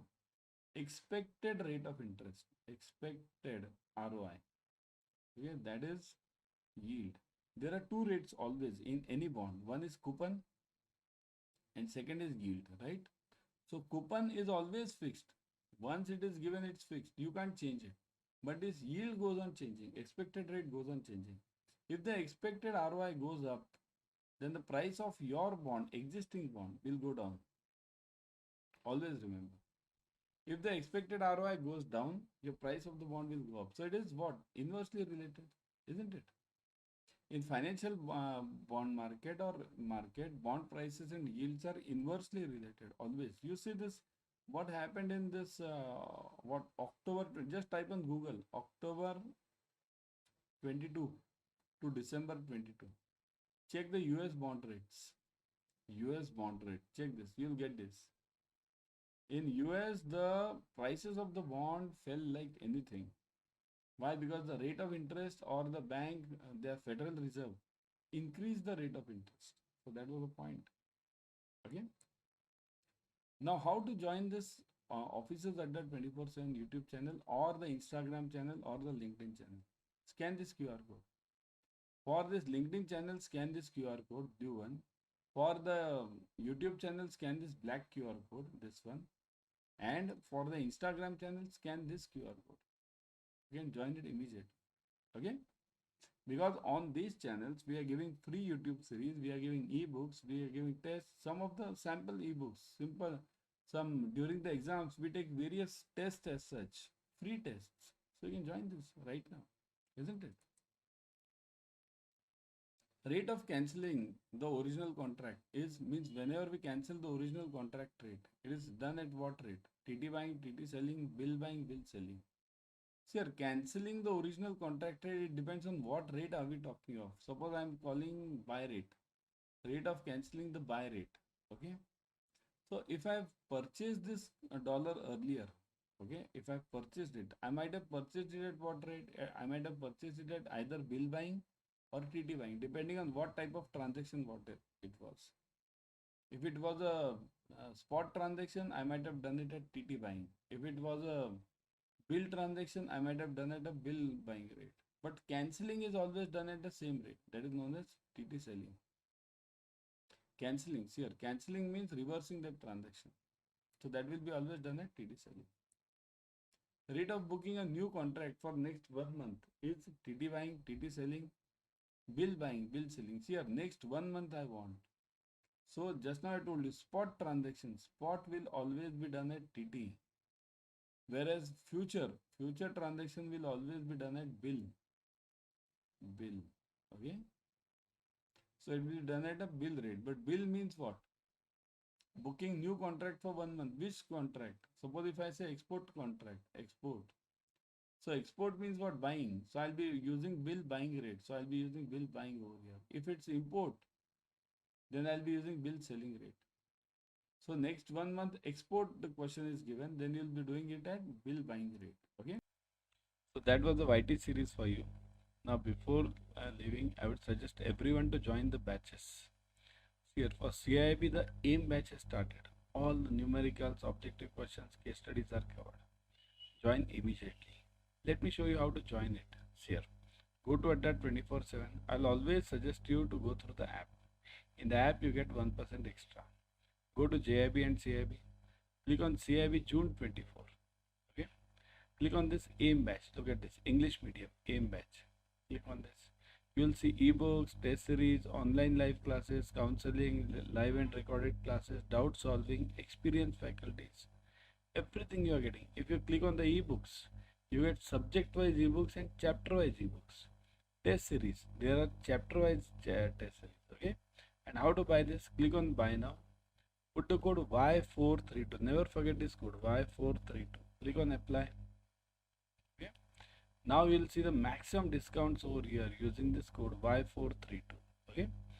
Click on continue and then purchase it. You can join the in similar way. You can join the Mahapack as well. In Mahapack you get multiple batches per subject, roughly 15 plus batches. Plus you get ebooks, test series, everything. So join fast.